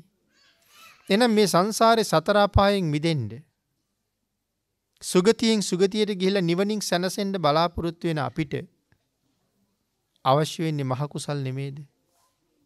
වැඩි කුසල් නෙමේද? එහෙනම් මහා කුසල් බලාපොරොත්තු වෙන වැඩියෙන් ජීවිතයේ කුසල් එකතු කරගන්න කැමති හැම කෙනෙක්ම බුදුරජාණන් වහන්සේට පූජා පවත්වන්න කැමති නැද්ද? ඔය සමහර වෙලාවට බුදුරජාණන් වහන්සේ වෙනුවෙන් මහා මන්දිර ගොඩ නැගෙනවා. කෝටි ගණන් වටින පූජාවල් කෙරෙනවා. සමහර අය ඕන තරම් චෝදනා කරනවා. ඛණ්ඩ නැති අය රටක කොච්චර ඉන්නවද? ගෙවල් නැති අය රටක කොච්චර ඉන්නවද? ඉගෙන ගන්න පහසුකම් නැති දරුවෝ කොච්චර ඉන්නවද? බේත් හේත් නැති රෝගීන් කොච්චර ඉන්නවද? මේ වාගේ වැඩ කරනවට වඩා කෝටි ගණන් වියදම් කරලා විහෙර විහාර ඉදි කරනවට වඩා ඒ මුදල් මේ අය වෙනුවෙන් කැප කෙරුවා නම් වටින්නේ නැද්ද?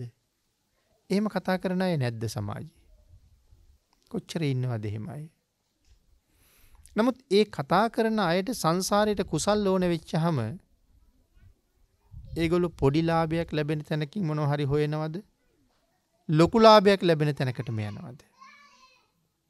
ඉතින් ලොකු ලාභයක් ලබන්න නම් යා යුත්තේ සිල්වතුන් ගුණවතුන් ළඟට. මේ විශ්වයේ ඉන්න සියලුම සිල්වතුන් අභිභවනය කළේ භාග්‍යතුන් වහන්සේ. සියලුම ගුණවතුන් අභිභවනය කළේ භාග්‍යතුන් වහන්සේ. එහෙමනම් සසර Tamanට මනා සාධාරණයක් කරගන්න බලාපොරොත්තු වෙන හැම කෙනෙක්ම ප්‍රඥාව ඇති කෙනෙක් මුලින්ම භාග්‍යතුන් වහන්සේගේ ආවෙන් පටන් ගන්න. අනික් අයටත් උදව් කරන්න, උපකාර කරන්න, සලකන්න, දන් දෙන්න එපා කියලා නෙමෙයි මේ කියන්නේ. අපිට මහා ලොකු කුසලයක් අවශ්‍ය නම් යා යුත්තේ කොතනටද කියන කාරණාවයි සිහිපත් කළේ. තවත් ඉතින් පින් සිද්ධ වෙන හැටි දක්ින විභංගේ භාග්‍යතුන් වහන්සේ නැවත පැහැදිලි කළා. තිරිසං සතෙකුට දන් දෙන තැන ඉඳලා ඉහළට ගුණේ වැඩි වෙන්න කොච්චර කාලයකට ආනිසංස ලැබෙනවද කියන කාරණාව අපිට පැහැදිලි කරලා පෙන්නලා තියෙනවානේ. එහෙමනම් පින්නතුනි ලෞතර බුදුරජාණන් වහන්සේ පිළි අරගෙන භාග්‍යතුන් වහන්සේට කරන පූජාවද මේ තරම් ආනිසංස සහිතයි කියන කාරණාව බාර අරගෙන නිසකව බුදුරජාණන් වහන්සේ සරණ යන්න මොන තරම් අවබෝධයක් ගොඩනගා ගන්න වෙයිද? ඒකයි මම කීවේ බුදුරජාණන් වහන්සේ දේශනා කොට වදාළ එකදු වචනයක්වත් වැරදි නෑ. එකදු වචනයකවත් අඩුපාඩුවක් නෑ. කිසිදු වචනයක් තවත් කෙනෙකුට වෙනස් කරන්න දේශනා කරලා නෑ. බුදුරජාණන් වහන්සේ අවගේ අවබෝධයට තවත් පස්සේ මහරහතන් වහන්සේ නමකටවත් පසේ බුදුරජාණන් වහන්සේ නමකටවත් තවත් ලෞතර බුදුරජාණන් වහන්සේ නමකටවත් මෙන්න මේ කාරණාවේ මෙතන අඩුවක් තියෙනවා. ඒ නිසා ඌණ පූර්ණයක් කළ යුතුයි කියලා පුරවන්න එකතු කරන්න නිවැරදි කරන්න දෙයක් නැහැ. අපිට මේ දහම ඇතුලේ පරීක්ෂණ පවත්වන්න මොකවත් ඉතුරු කරලත් නැහැ. මහා කල්ප අසංඛ්‍ය 4 ලක්ෂ 1ක් තිස්සේ ආර්ය පරිේශණය කරලායි තියෙන්නේ. ඒ නිසා කිසි කෙනෙකුට ඇලපිල්ලක්වත් එකතු කරන්නත් බෑ. කිසි කෙනෙකුට ඇලපිල්ලක් පාපිල්ලක්වත් අයින් කරන්නත් නෑ. මනාව අවබෝධ කරලා මනාව දේශනා කරලා මනාව පනවලයි තියෙන්නේ.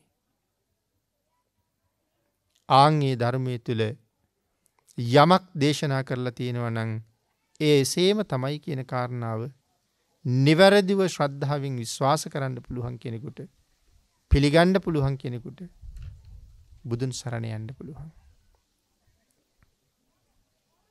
මුළු ජීවිත කාලයේම බුද්ධ රතනයටත් ධර්ම රතනයටත් අනුව ගත කරන්න ප්‍රතිඥා දීලා එදා ඉඳලා ඒ ප්‍රතිඥාව උල්ලංඝනය නොකර කටයුතු කරනවා නම් යම් කෙනෙක්, එවන් පිරිසකට තමයි භාග්‍යතුන් වහන්සේගේ ශ්‍රාවක කියලා කියන්නේ. භික්ෂු කියන ශ්‍රාවක පිරිස. උපාසක උපාසිකා කියලා කියන්නේ ඒත් භාග්‍යතුන් වහන්සේගේ වචනේ පිළිගන්න පිරිස.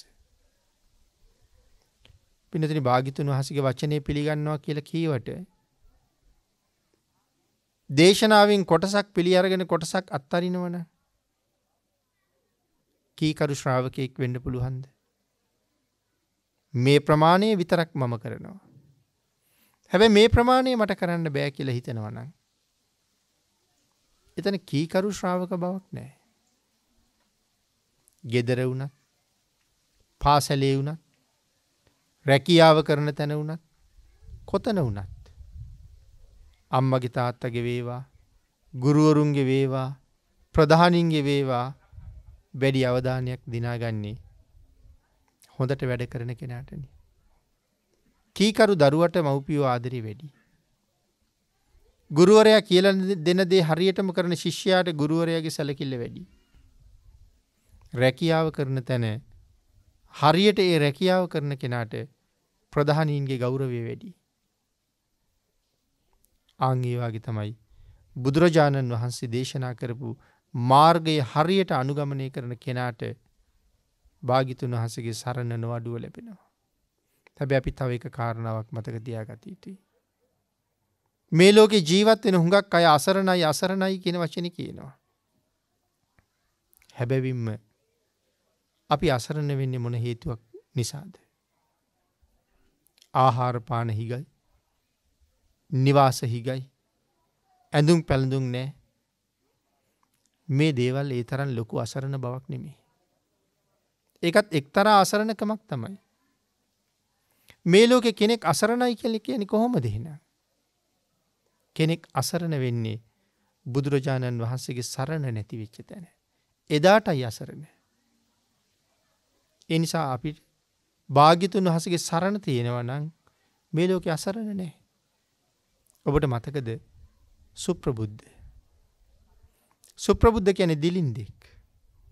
සුප්‍රබුද්ධ කියන්නේ පිළිකුල් සහගත කුෂ්ඨ රෝගයකින් පෙළුණ කෙනෙක්. ළඟට එනවට කවුරුවක් කැමතිත් නැහැ. වාඩි වෙච්ච තැනක වාඩි වෙන්නවත් කෙනෙක් කැමති නැහැ. ඒ ශරීරයේ පුරාම කුෂ්ඨ. හැම වෙලාවෙම කසනවා. ශරීරයෙන් දිය ගලනවා. ඒ නිසා හැමෝම පිළිකුල්. ධර්ම ශ්‍රවණය කරන්න ගියහම මිනිස්සු අතරට නොයා පිටපැත්තේ ඉඳගෙන බණ අහන්නේ. ඇතුලේ ඉඳගෙන බණ අහපු සමහරුන්ට සතර අපායෙන් සදහටම මිදෙන්න බැරි වුණාට පිටපැත්තේ ඉඳලා බණ අහපු සුප්‍රබුද්ධ දවසක් සෝවාන් වුණා. තමන් සෝවාන් වුණ බව බුදුරජාණන් වහන්සේට කියාගන්න මේ දිලින්දට තියෙන පුදුම ආසාවක්. නමුත් පිරිස වැඩි, අතරින් රිංගලා යන්න බෑ. තමන් ළඟට එනකොට හැමෝම පිළිකුල් කරනවා. පිරිස බුදුරජාණන් වහන්සේගෙන් ඉවත් වෙලා යනකම් සුප්‍රබුද්ධ පසෙකට වෙලා ඉන්නවා. සක්‍ර දේවේන්ද්‍ර කල්පනා කළා සුප්‍රබුද්ධයන් පරීක්ෂා කරන්න ඕනේ කියලා. සුප්‍රබුද්ධ ළඟට ඇවිල්ලා සක්‍ර දේවේන්ද්‍ර වේශයෙන්මයි එන්නේ. මහ බලගතු දෙවියෙක්. සුප්‍රබුද්ධට කතා කරලා කියනවා, සුප්‍රබුද්ධ, ඔබ දිලින්දෙක් බව මම දන්නවා. ඔබ ලෙඩෙක් බව මම දන්නවා. හැමෝම ඔබව රෝගය නිසා පිළිකුල් කරන බවත් මම දන්නවා. මට ඔබ සදහටම සුවපත් කරන්නත් පුළුවන්. ඔබව ධනයෙන් පුරවන්නත් මට පුළුවන්. ඔබට සියලු සැනසීම උදා කරලා දෙන්නත් මට පුළුවන්. ලෞකික සැනසීමක් උදා කරලා දෙන්න. ඇති තරම් ධනය දෙන්නම්. මම කියන දේ කියන්න පුළුවන් නම් කියලා කිව්වා. මොකද්ද කියලා ඇහුවා. බුදුන් බුදුන් නොවේ කියාපන්. දහම් දහම් නොවේ කියාපන්. සංගුන් සංගුන් නොවේ කියාපන්. මේ වචන තුන කියන්න ඕනේ. බුදුන් දහම් සංගුන් මම පිළිගන්නේ නැහැ කියලා. සුප්‍රබුද්ධ බැලුවා අර මහ ප්‍රතාපවත් තේජවන්ත දෙවියගේ මූණ දිහා. බලලා අහනවා ඔබ කවුද කියලා. දෙවියා කියනවා දෙදෙව් ලෝකයට අධිපති සක්‍ර දේවේන්ද්‍රය කියන්නේ මටයි කියලා. සුප්‍රබුද්ධ ගත් කටටම ඊළඟට මොකද්ද කියන්නේ? සක්‍රයා වුණත් උඹ මහ මෝඩෙක්. බුදුන් බුදුන්මයි. දහම් දහම්මයි. සංගුන් සංගුන්මයි. උඹේ ධනය ඉසුරත් නැතුවට මට කමක් නැහැ. ඔබ හිතුවද මන් දුප්පත් කියලා? ඔබට මන් දුප්පත් වගේ පෙනුනට සක්‍ර දේවේන්ද්‍රේ මම දුප්පත් නෑ. මම ගාව තියෙන එක ධනයක් නෙමෙයි. මම ගාව තියෙනවා ආර්ය ධන 7ක්. සක්තාර්ය ධනය මං ගාව තියෙනවා. බුදුරජාණන් වහන්සේ දේශනා කළේ යමෙක් ළඟ මේ සප්තාර්ය ධනය තියෙනවා නම් ඔහු සක්විති රජෙකුට වඩා උසස් කියලා. මං ළඟ ඒ 7ම තියෙනවා. ඒතර කොහෙද මං දුප්පත්? සක්‍ර දේවේන්ද්‍රයන්ගෙන් අහපු හැටි. ආන් ඒකයි මම සඳහන් කළේ. දිලිඳු බව කියලා කියන්නේ භාග්‍යතුන් වහන්සේගේ සරණ නැති වෙච්ච තැනයි. අසරණයි කියලා කියන්නේ ඒකට. මේ අසරණය පිළිගන්නේ තමන් අසරණයි කිව්වට. ඔහුට ලොකුවට ගෙවල් නැහැ. අඳින්න හොඳට ඇඳුම් නැහැ. ප්‍රණීත වූ කෑම බීමක් නැහැ. කායික සුවයකුත් ලොකුවට නැහැ. නමුත් මැරුණ ගමන් කොහෙද? මැරුණ ගමන් සුගතියේ. නැවත කවදාවත් ජීවිතේ පවතින තාක්කල් සතර පායට යන්නේ නැති තැනට ඇවිල්ලා ඉන්නේ. නමුත් ඔබ ඒ වගේම මම මැරුණ ගමන් කොහෙද කියන කාරණාව තාම අපට ස්ථිර නැහැ. එතකොට අපි අසරණයි. නමුත් යමි හරියටම තෙරුවන් සරණ ගියා නම් ඔහු අසරණ නැති කෙනෙක්.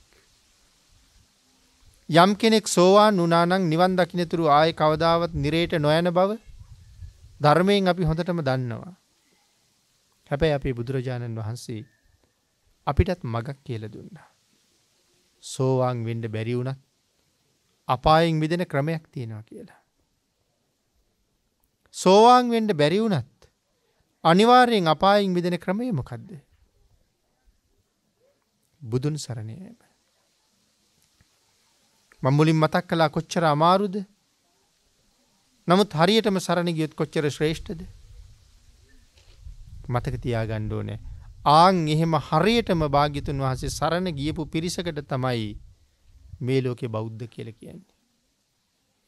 එවන් බෞද්ධයෙක් බවට පත් වෙන්න මොන තරම් සංසාරේ පින් කරන්න ඕනේද? මම පෙර දේශනාවල් වල නිතර කියපු කතාවක්. ඇමරිකාව ජපානයේ මේ වගේ රටක ජනාධිපති කෙනෙක් වෙන්න ලාභය ලැබනවට වඩා ලංකාව වගේ රටක සම්මා දිට්ඨිකව යාචකයෙක් බවට පත් වෙන්න ඊට වඩා පින් කරන්න ඕනේ කියලා.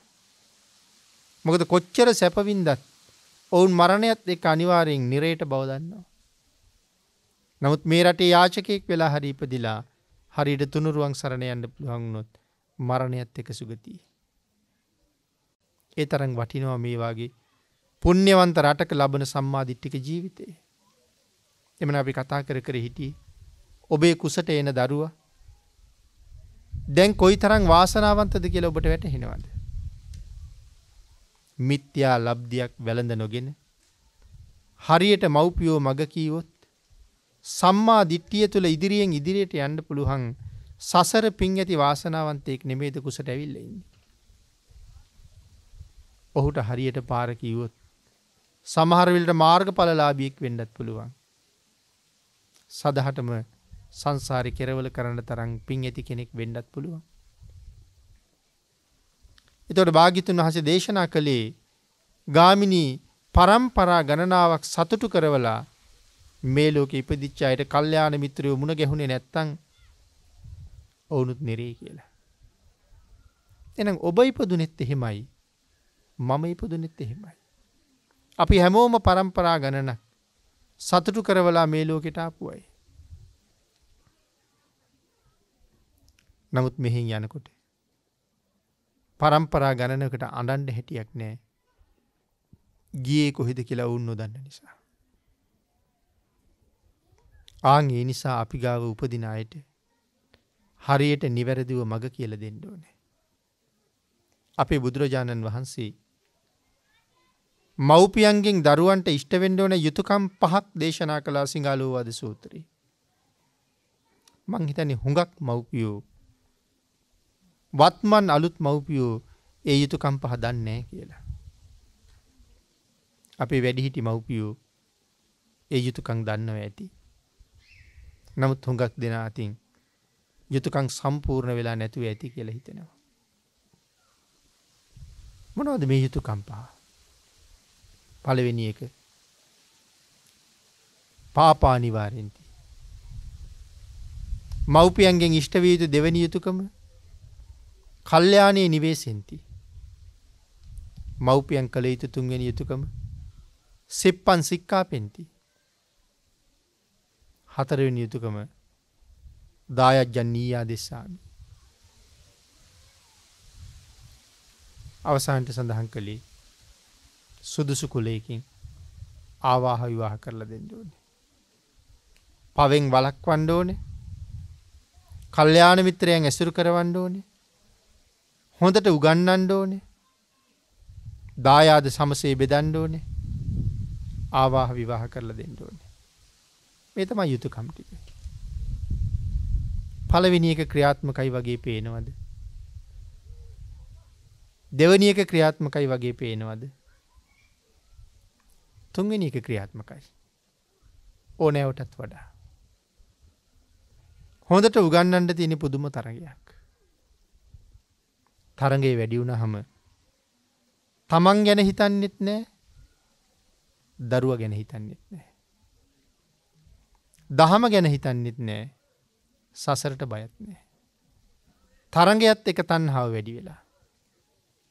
ආන් ඒක හින්දා හොඳ පාසලකට ඇතුල් කරලා උගන්වන්න උවමනාව තියෙනවා.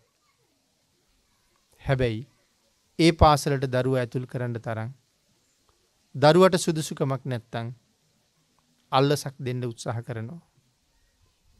ඒ පාසලට ඇතුළු කරගන්න ප්‍රමාණයේ දුර සීමාවට වඩා ඈතින් නම් අපි ඉන්නේ. බොරු පදිංචියක්, බොරු ලිපිනයක් අපි හදන්න ඕනේ. වැරදි ලිපි ලේඛන ගොඩක් සකසන්න ඕනේ. ඒ සඳහා වියදම් කරන්නත් ඕනේ. ඒ සඳහා බොරු කියන්නත් ඕනේ. අපි විතරක් බොරු කියලා මදින්නේ.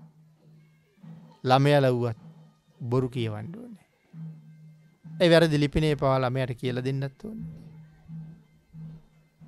එතකොට දැන් පේනවද මේ තුන්වෙනි යුතුයකම කරන්න කොයිතරම් උනන්දුද කියලා?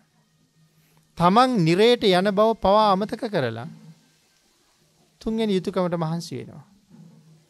හැබැයි එහෙම මහන්සි වෙන අය මේගොල්ලෝ පවෙන් වළක්වන්න කෝ මහන්සි වෙනවා. කල්යාණ මිත්‍රයෝ හොයලා දෙන්න කෝ මහන්සි වෙනවා. එතකොට දරුවන්ට කල්යාණ මිත්‍රයෝ හම්බෙලාද? මේ පොඩි ප්‍රමාණයක් සඳහන් කළේ.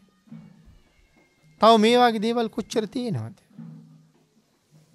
අසල් වැසියොත් එක්ක මව්පියෝ අමනාපයි. සමහරලාට ඒගොල්ලෝ අමනාප නිවෙස්වල දරුවොත් එක්ක ළමයි කතා බහ කරනවා නම් ඒකට තරහයි. මේ වාගේ හේතු. පුංචි කාලේ කරුණු කාරණා නොදන්න නිසා ඇත්තටම දරුවන්ට බොරු කියන්න උගන්වන්න එපා. මව්පියෝ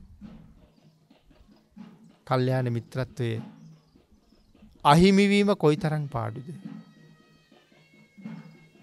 සමහර වෙලාවට දරුවා නලවන්න ගියපු තැන ඉඳලා පවා අම්මා අතින් කොයිතරම් බොරු කියවෙනවද. ඒක දරුවට කොච්චර පාඩුද.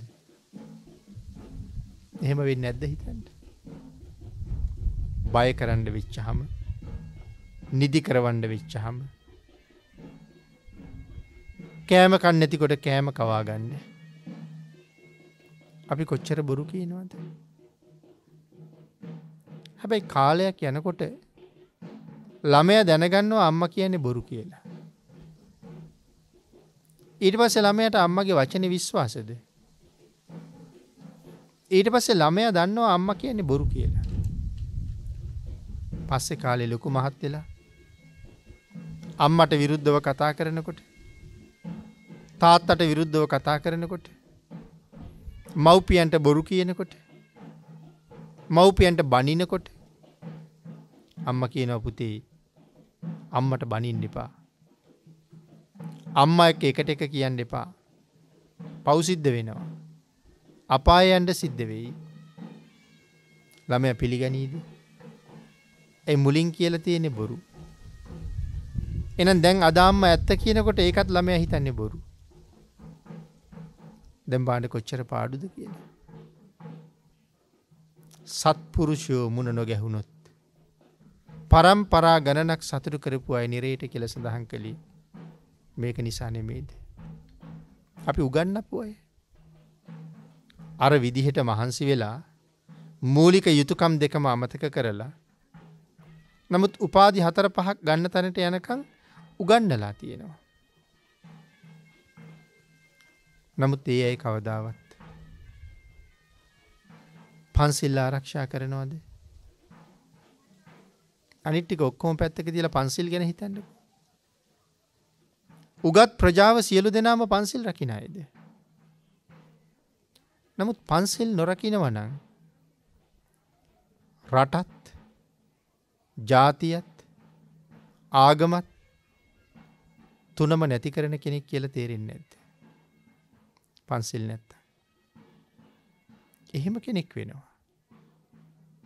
වර්තමානයේ වෙලා තියෙන తত্ত্বය එතකොට හොඳට තේරෙනවා.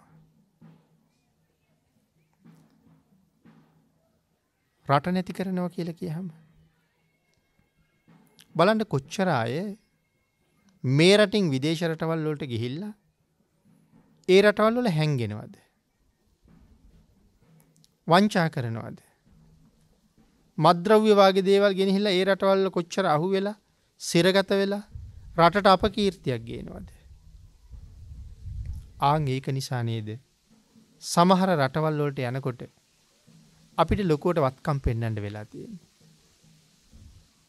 ඉඩකඩම් ප්‍රමාණය, රැකී ආරක්ෂා, ඔහුගෙන් යැපෙන්නු. ඒ ටික පෙන්නුවොත් තමයි අපිට ඒ රටට එන්න බලපත්‍ර දෙන්නේ. මොකද මොහුට මෙහෙ නවතින්න අවශ්‍යතාවයක් නැහැ. මෙහෙ හැංගෙන්න උවමනාවක් නැහැ කියලා තහවුරු කරගත්තාම අපිට ඒ රටට එන්න අවස්ථාව දෙනවා. මොකද අපි ගැන සැකයි බොරු කරනවා කියලා.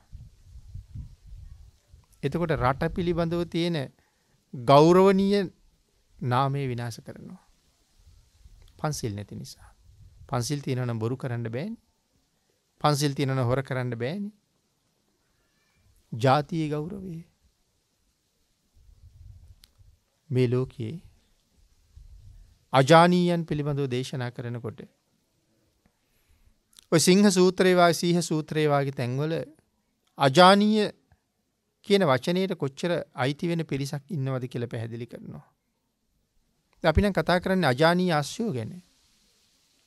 ඒකට ධර්මයේ තියෙනවා අජානීය සිංහ, අජානීය හත්ති, අජානීය අශ්ව, අජානීය වෘෂභ, අජානීය පුරුෂ. අජානීයෝ 5 දෙනෙක් ගැන කතා කරනවා. අජානීය පුරුෂයෝ කොහෙද උපදින්නේ? අජානීය පුරුෂයෝ උපදින්නේ ජම්බුද්දීපයේ කපිලවස්තුවේ. කපිලවස්තුවේ කොහොමද අජානීයයන් උපදින්නේ කියන කාරණාව ශාක්‍ය කෝලිය වංශය පිළිබඳව විස්තර කරන තැන පැහැදිලි කරලා තියෙනවා. කපිලවස්තුව ඇරුණහම අජානීයයන් උපදින අනික් රට තමයි ලංකාව. වෙනත් ලෝකෙ කොහෙවත් ගැන කතා කරලා නැහැ. කවුද ලංකාවේ ඉපදිච්ච අජානීයෝ? ඒ තමයි අපේ දසමහයෝධයෝ. මොන තරම් කාය ශක්තිය, මොන තරම් ඥාන ශක්තිය.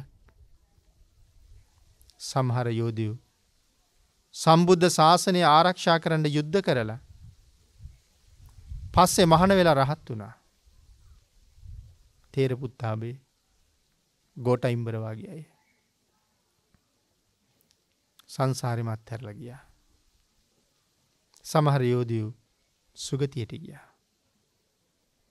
කාය ශක්තිය ගෝඨයිම්බරලගේ, තේරපුත්තාබේලගේ, මහයෝධයා වෙච්ච නන්දිමිත්‍ර වගේ අයගේ කාය ශක්තිය අපිට හිතාගන්න බැරි ශක්තියක්.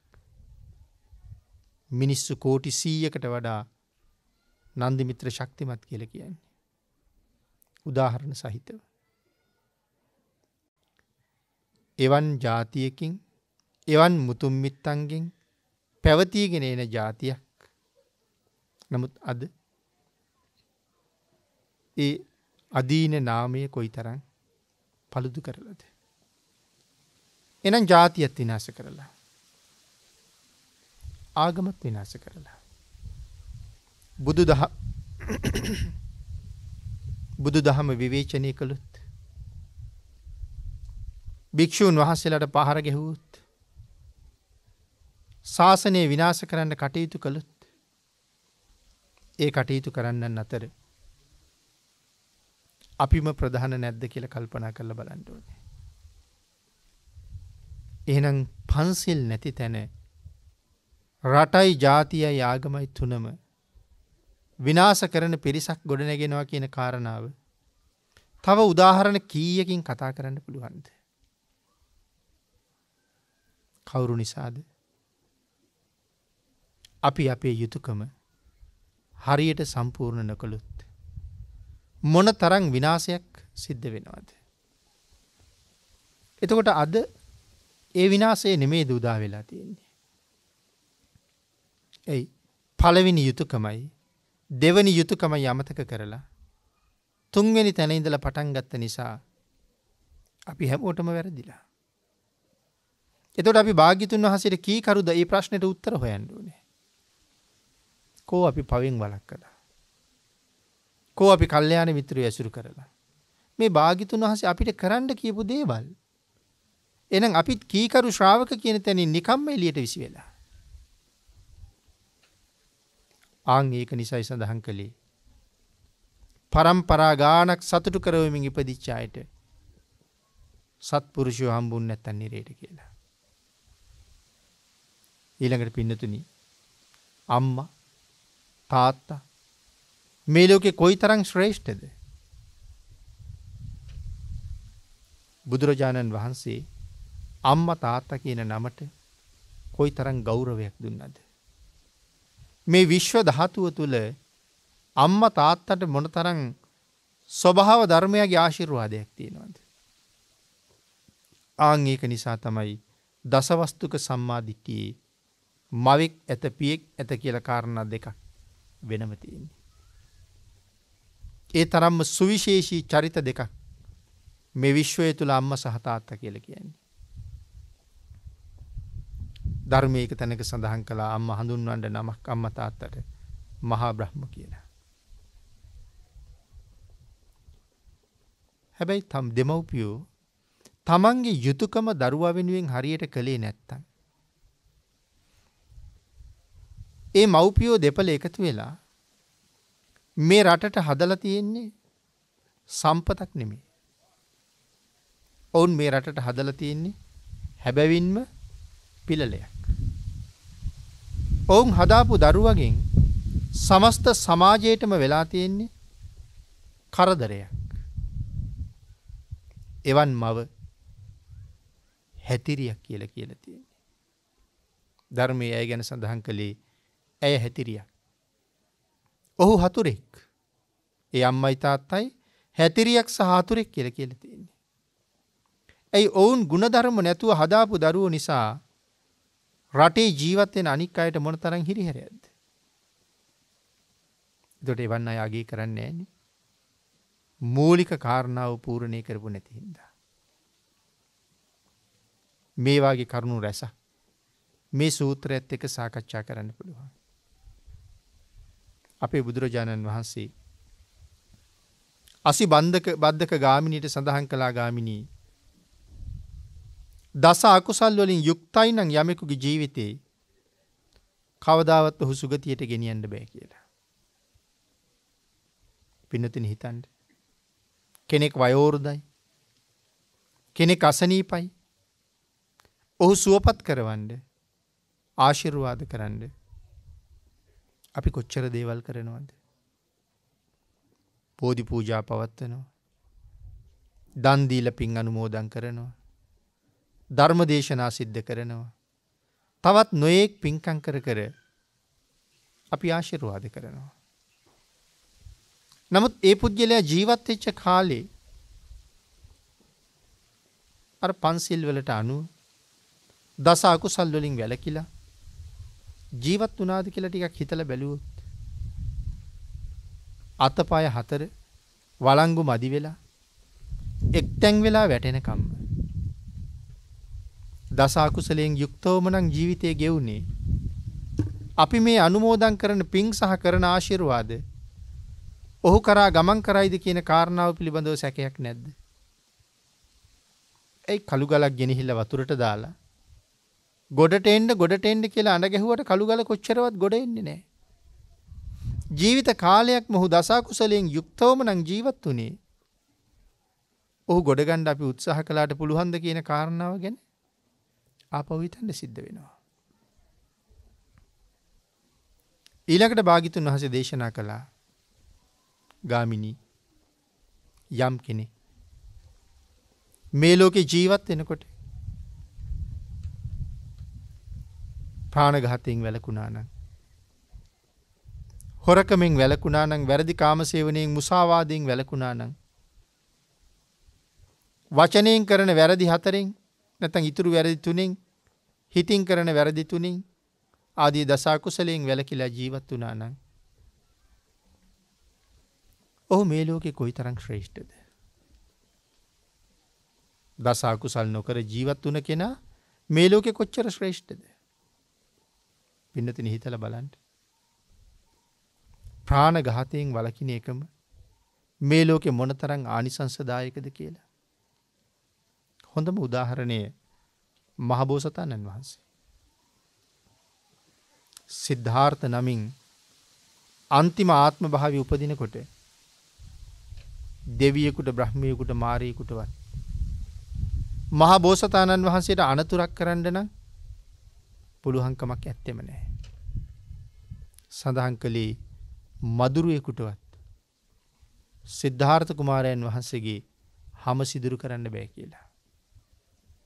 ඒ කියන්නේ ඒ තරම් රළු හමක්ද තියෙන්නේ. ඔබට මට වඩා ඊටාම මෘදු හමක්. ඇයි එහෙනම් මදුරුවෙකුටවත් සිදුරු කරන්න බැරි? ඒ තරම්වත් කර්මයක් මේ වෙනකොට නැති නිසා. විපාක දුන්න සමහර කර්ම තියෙනවා. ඒ තරම්ම ප්‍රාණඝාතයෙන් වැළකුණ නිසා. ලෞතර බුද්ධත්වයේ වෙනුවෙන් ජය මහා බෝධීන් වහන්සේ ළඟ වැඩ ඉන්න වෙලාවේ මේ සක්වලේ මාරයා තවත් සක්වලවල් 10ක මාරයොත් අඬගහගෙන තමයි වජ්‍රාසනය ඔබට අයිති නෑ මගේයි කියලා කියන්නේ. දස බිම්බරක් මාර සෙනග කියලානේ අපි කියන්නේ. ඇයි මේ දස බිම්බරක් කියලා කියන්නේ? සඳහන් කරලා තියෙන්නේ මේ බිම වගේ බර 10ක් කියලා. දස බිම්බරක් කියලා සඳහන් කළේ ඒකයි. එවන් මාර සෙනගට පුළුවන් වුණාද බෝසතාණන් වහන්සේ ආසනෙ නැගිට්ටවන්න. එවන් මාර පිරිසකට බෝසතාණන් වහන්සේ බය වුණාද? මාරයා වරුසා 9ක් වැස්සෙව්වා. නමුත් ඒ සියලුම අලු, අඟුරු, වැලි, මඩ, පර්වත මේ සියල්ලම මල් බවට පත් වුණා මිසක් ඒ කිසිම ආයුධයකට බෝසතාණන් වහන්සේ ළඟට ඇවිල්ලා හිරිහැරයක් කරන්න තරම් සසර කරගත්ත කර්මයක් නැහැ. දෙයින්ද මේ ආයුධ වලට, අඟුරු වලට, ගල් වලට, වැලි වලට වෙන්න දෙයක් නැහැ. ඒ නිසා මල් බවට පත් වෙවි ළඟට වැටුණා. පුරාගත් පාරමිතා තමන් වහන්සේව ආරක්ෂා කරන බව හොඳට දැනගෙන හිටියා.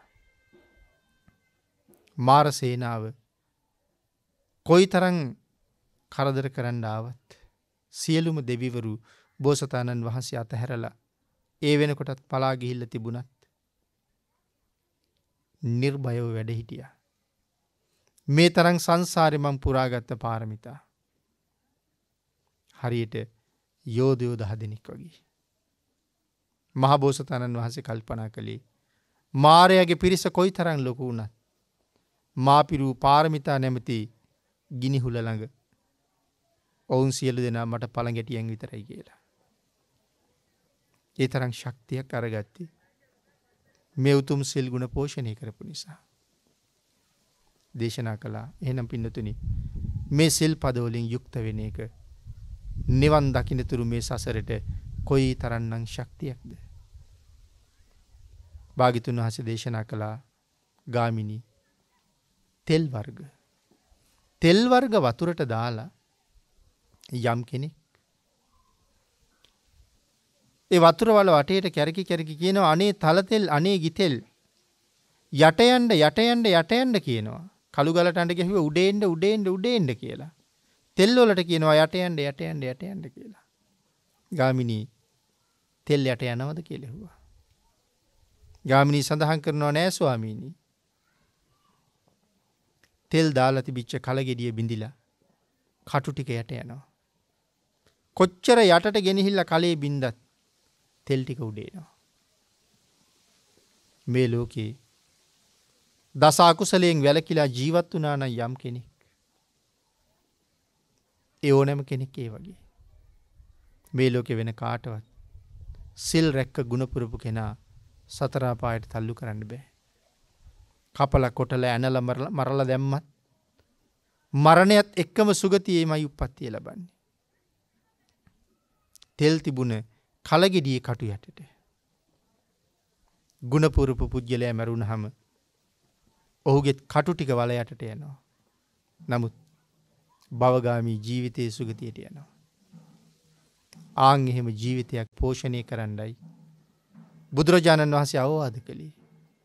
ගාමිණීට සඳහන් කළා ගාමිණී ස්තෝත්‍ර කියලාවත් යාඥා කරලවත් අකුසල් කරපු පුජ්‍යලයා සුගතියට යවන්න බෑ. නමුත් ගාමිණී ස්තෝත්‍ර කියලා යාඥා කරලා කුසල් කරපු කෙනා දුගතියට යවන්නත් බෑ. කියන කාරණාව ගාමිණීට පැහැදිලි කරලා දුන්නාම අසිබන්ධක ගාමිණී බොහොම ප්‍රීති ප්‍රමෝදයෙන් භාග්‍යතුන් වහන්සේගේ අනුශාසනාව පිළිගත්තා. පච්චා භූමි වාසී ප්‍රධානියෙක් බවට පත්වෙච්ච අසිබන්ධක ගාමිණී එදා බුදුන් සරණ ගියා. මේ කාරණාව ගැන නැවත මෙනෙහි කරන්න ඕනේ. අපි මේක අපේ ජීවිතයට මහා ආදර්ශයක් බවට පත් කරගන්න ඕනේ. සම්මා දිට්ඨිකව ලැබිච්ච ශ්‍රේෂ්ඨ මනුස්ස ජීවිතය කොයිතරම් උතුම්ද? නමුත් ගත වෙන මොහොතක් පාසා ඔබට මට අහිමි වෙන්නේ ඒ උදාරතර ජීවිතේමයි. වැඩියෙන් පින් කරගන්නයි අපි මෙහාට ආවේ. නමුත් කාම ලෝකේ ඉපදුනාට පස්සේ හුඟ දෙනෙක් කියන්නේ පින්නම් කරන්න ඕනේ. කොහෙද නිමාඩුවක් තියෙන්නේ කියලා. මේ ලෝකේ තමයි නිමාඩුවකට පාර හදාගන්න හොඳම තැන. නමුත් පංචකාමයේ තුල අතරමං වෙච්ච අය මේ ලෝකේ නිමාඩුවක් නැතුවම වැඩ කරලා සමහරලාට නිමාඩු ගන්න හිතාගෙන ඇත්තේ නිරේට ගිහිල්ලා. හැබැයි එහෙදි නිමාඩු හම්බෙන්නේ නැහැ. ඒ නිසා නිමාඩුවක් හොයාගෙන යන්න නම් වැඩ කරන්න ඕනේ. මෙහෙමයි කියන කාරණාව තේරුම් ගන්න ඕනේ. අද මේ උතුම් පින්කම සම්පූර්ණ කරන්න කටයුතු කළ සදහවත් දායක පින්වත් පිරිස නිරන්තරයෙන් මහ පින්කම් කර කර ලබාගත් ශ්‍රේෂ්ඨ ජීවිතයට උතුම් සාධාරණයක් කරන්න වෙහෙසෙන සදැහැති පිරිසක් බව පෞද්ගලිකව දන්න නිසා මේ පින්නතුන්ගේ මේ වෑයම මේ උත්සාහය උනන්දුව තව තවත් දියුණුවෙන් දියුණුවට පත් කරගෙන ලැබිච්ච අවස්ථාවෙන් උපරිම ප්‍රයෝජනයක් අරගෙන අනුන් වෙනුවෙන් යුතුයකම් කරන අතර තමන් වෙනුවෙන් කළ යුතු යුතුයකමත් මනාව සම්පූර්ණ කරගෙන වයෝවෘද්ධ වෙලා එක්තැන් වෙන දවසට දැස් අගින් බේරෙන කඳුළු වෙනුවට තොල්පෙති අගින් සිනහ මතු වෙන්න පුළුවන් ජීවිතයක් පෝෂණය කරගෙන සතුටින් සිනහවින් මෙලවින් සමුගන්න පුළුවන් කෙනෙක් බවට පත් වෙන්න කටයුතු කරන්න ඔබ සියලු දෙනාටම ශක්තිය ධෛර්යය වාග්ය වාසනාව උදා වේවා කියලා ආශිර්වාද කරනවා. පින්නතුනි අද ධර්මදේශනාවේ දායකත්වයේ දරනවා නිවන් කැමැති සත්පුරුෂ සදහැවත් දායක පිරිසක් විසින් උතුම් අරමුණ දායකත්වයේ දරූ සියලු දෙනා විසින් සිදු කරන ලද පින්කම් වලින් ජනිත වූ මේ උතුම් කුසල් සියලුම ආර්ය බ්‍රහ්මරාජයන් වහන්සේලාට සහම්පති මහා බ්‍රහ්මරාජයන් වහන්සේ ප්‍රධානව සනන් කුමාර ගටීකාර තිස්ස කියන බ්‍රහ්මරාජ මණ්ඩලයටත් සුද්ධාවාස වාසී වූද දිව්‍ය ලෝක වාසී වූද බ්‍රහ්ම ලෝක වාසී වූද සියලුම ආර්යයන් වහන්සේලාට සහ සත්පුරුෂයන් වහන්සේලාටත් මෛත්‍රී මහ බෝසතාණන් වහන්සේටත් සක්‍ර දේවේන්ද්‍රයන් වහන්සේටත් සතරවරන් දෙවි මහරජවරුන්ටත් වලාහක දෙවි දේවතාවුන් වහන්සේලාටත් ආකාශස්ත භූමස්ත සියලුම දෙවියන්ටත් තම තමන්ගේ ආරක්ෂක දෙවි දේවතාවුන් වහන්සේලාටත් මෙයින් රැස් කරගත් සියලුම පුණ්‍ය ධර්මයන් අනුමෝදන් වේවා. ඒ වගේම සියලුම බෞද්ධ සිද්ධාස්ථාන ආරක්ෂා කරන්නා වූ සියලුම දෙවි දේවතාවුන් වහන්සේලාටත් මේ පින්කමට අතහිත දුන් සියලුම පින්වතුන්ටත් ඒ සියලු දෙනාගේම නමින් පරලෝ සැපත් වුණ සියලුම ඥාති හිත මිත්‍රාදීන්ටත් ගෞරවනීය දේශකයන්න් වහන්සේටත් මිහින්තලේ නායක ස්වාමින් වහන්සේ ප්‍රමුඛ මහා සංඝරත්නයටත් මේ රැස් කරගත් සියලුම පුණ්‍ය ධර්මයන් අනුමෝදන් වේවා. මේ පින්කමට සහ සම්බන්ධ වූ සියලුම දෙනාට තුනුරුවන්ගේ ආශිර්වාදයෙන් නිදුක් නිරෝගී භාවයේ චිරජීවනයේ උදා වේවා කියලා ප්‍රාර්ථනා කරනවා. සදහැවති දායක පිරිස විසින් පුණ්‍යානුමෝදනා කළ සියලු දෙනාටම පින් අනුමෝදන් වේවා. ආශිර්වාද කළ සියලු දෙනාටම රත්නත්‍රයේ ආශිර්වාදයෙන් නිදුක් නිරෝගී භාවයේ චිරජීවනයේ උදා වේවා. මේ උතුම් ධර්ම දේශනාව සකල ලෝකයා වෙනුවෙන් බෙදා හරින්න කටයුතු කළ ප්‍රඥා මාධ්‍ය ජාලයේ ඒ මාධ්‍ය ආයතනයන්ට සම්බන්ධ සියලුම කාර්ය මණ්ඩල වලටත් රත්නත්‍රයේ ආශිර්වාදයෙන් නිදුක් නිරෝගී භාවයේ චිරජීවනයේ උදා වේවා. සියලු දෙනාටම ඊ타ම ඉක්මන් භවයක ඊ타මත්ම කෙටි කාලයකින් සැප සහිත ප්‍රතිපදාවකින් උතුම් චතුරාර්ය සත්‍ය ධර්ම අවබෝධයම ලැබේවා කියලා ප්‍රාර්ථනා කරමු.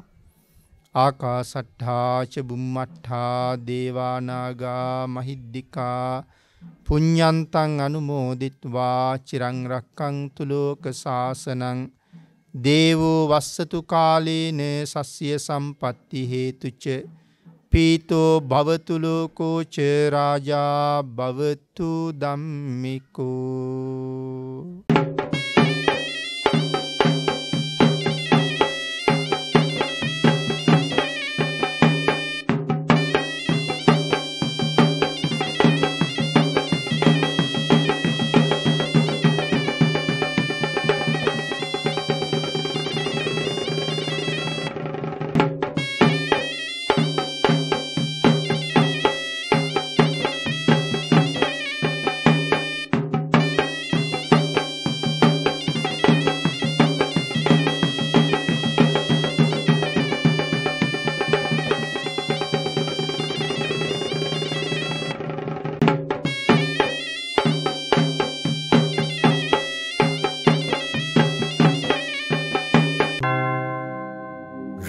කක්ඛයෝ නිබ්බානං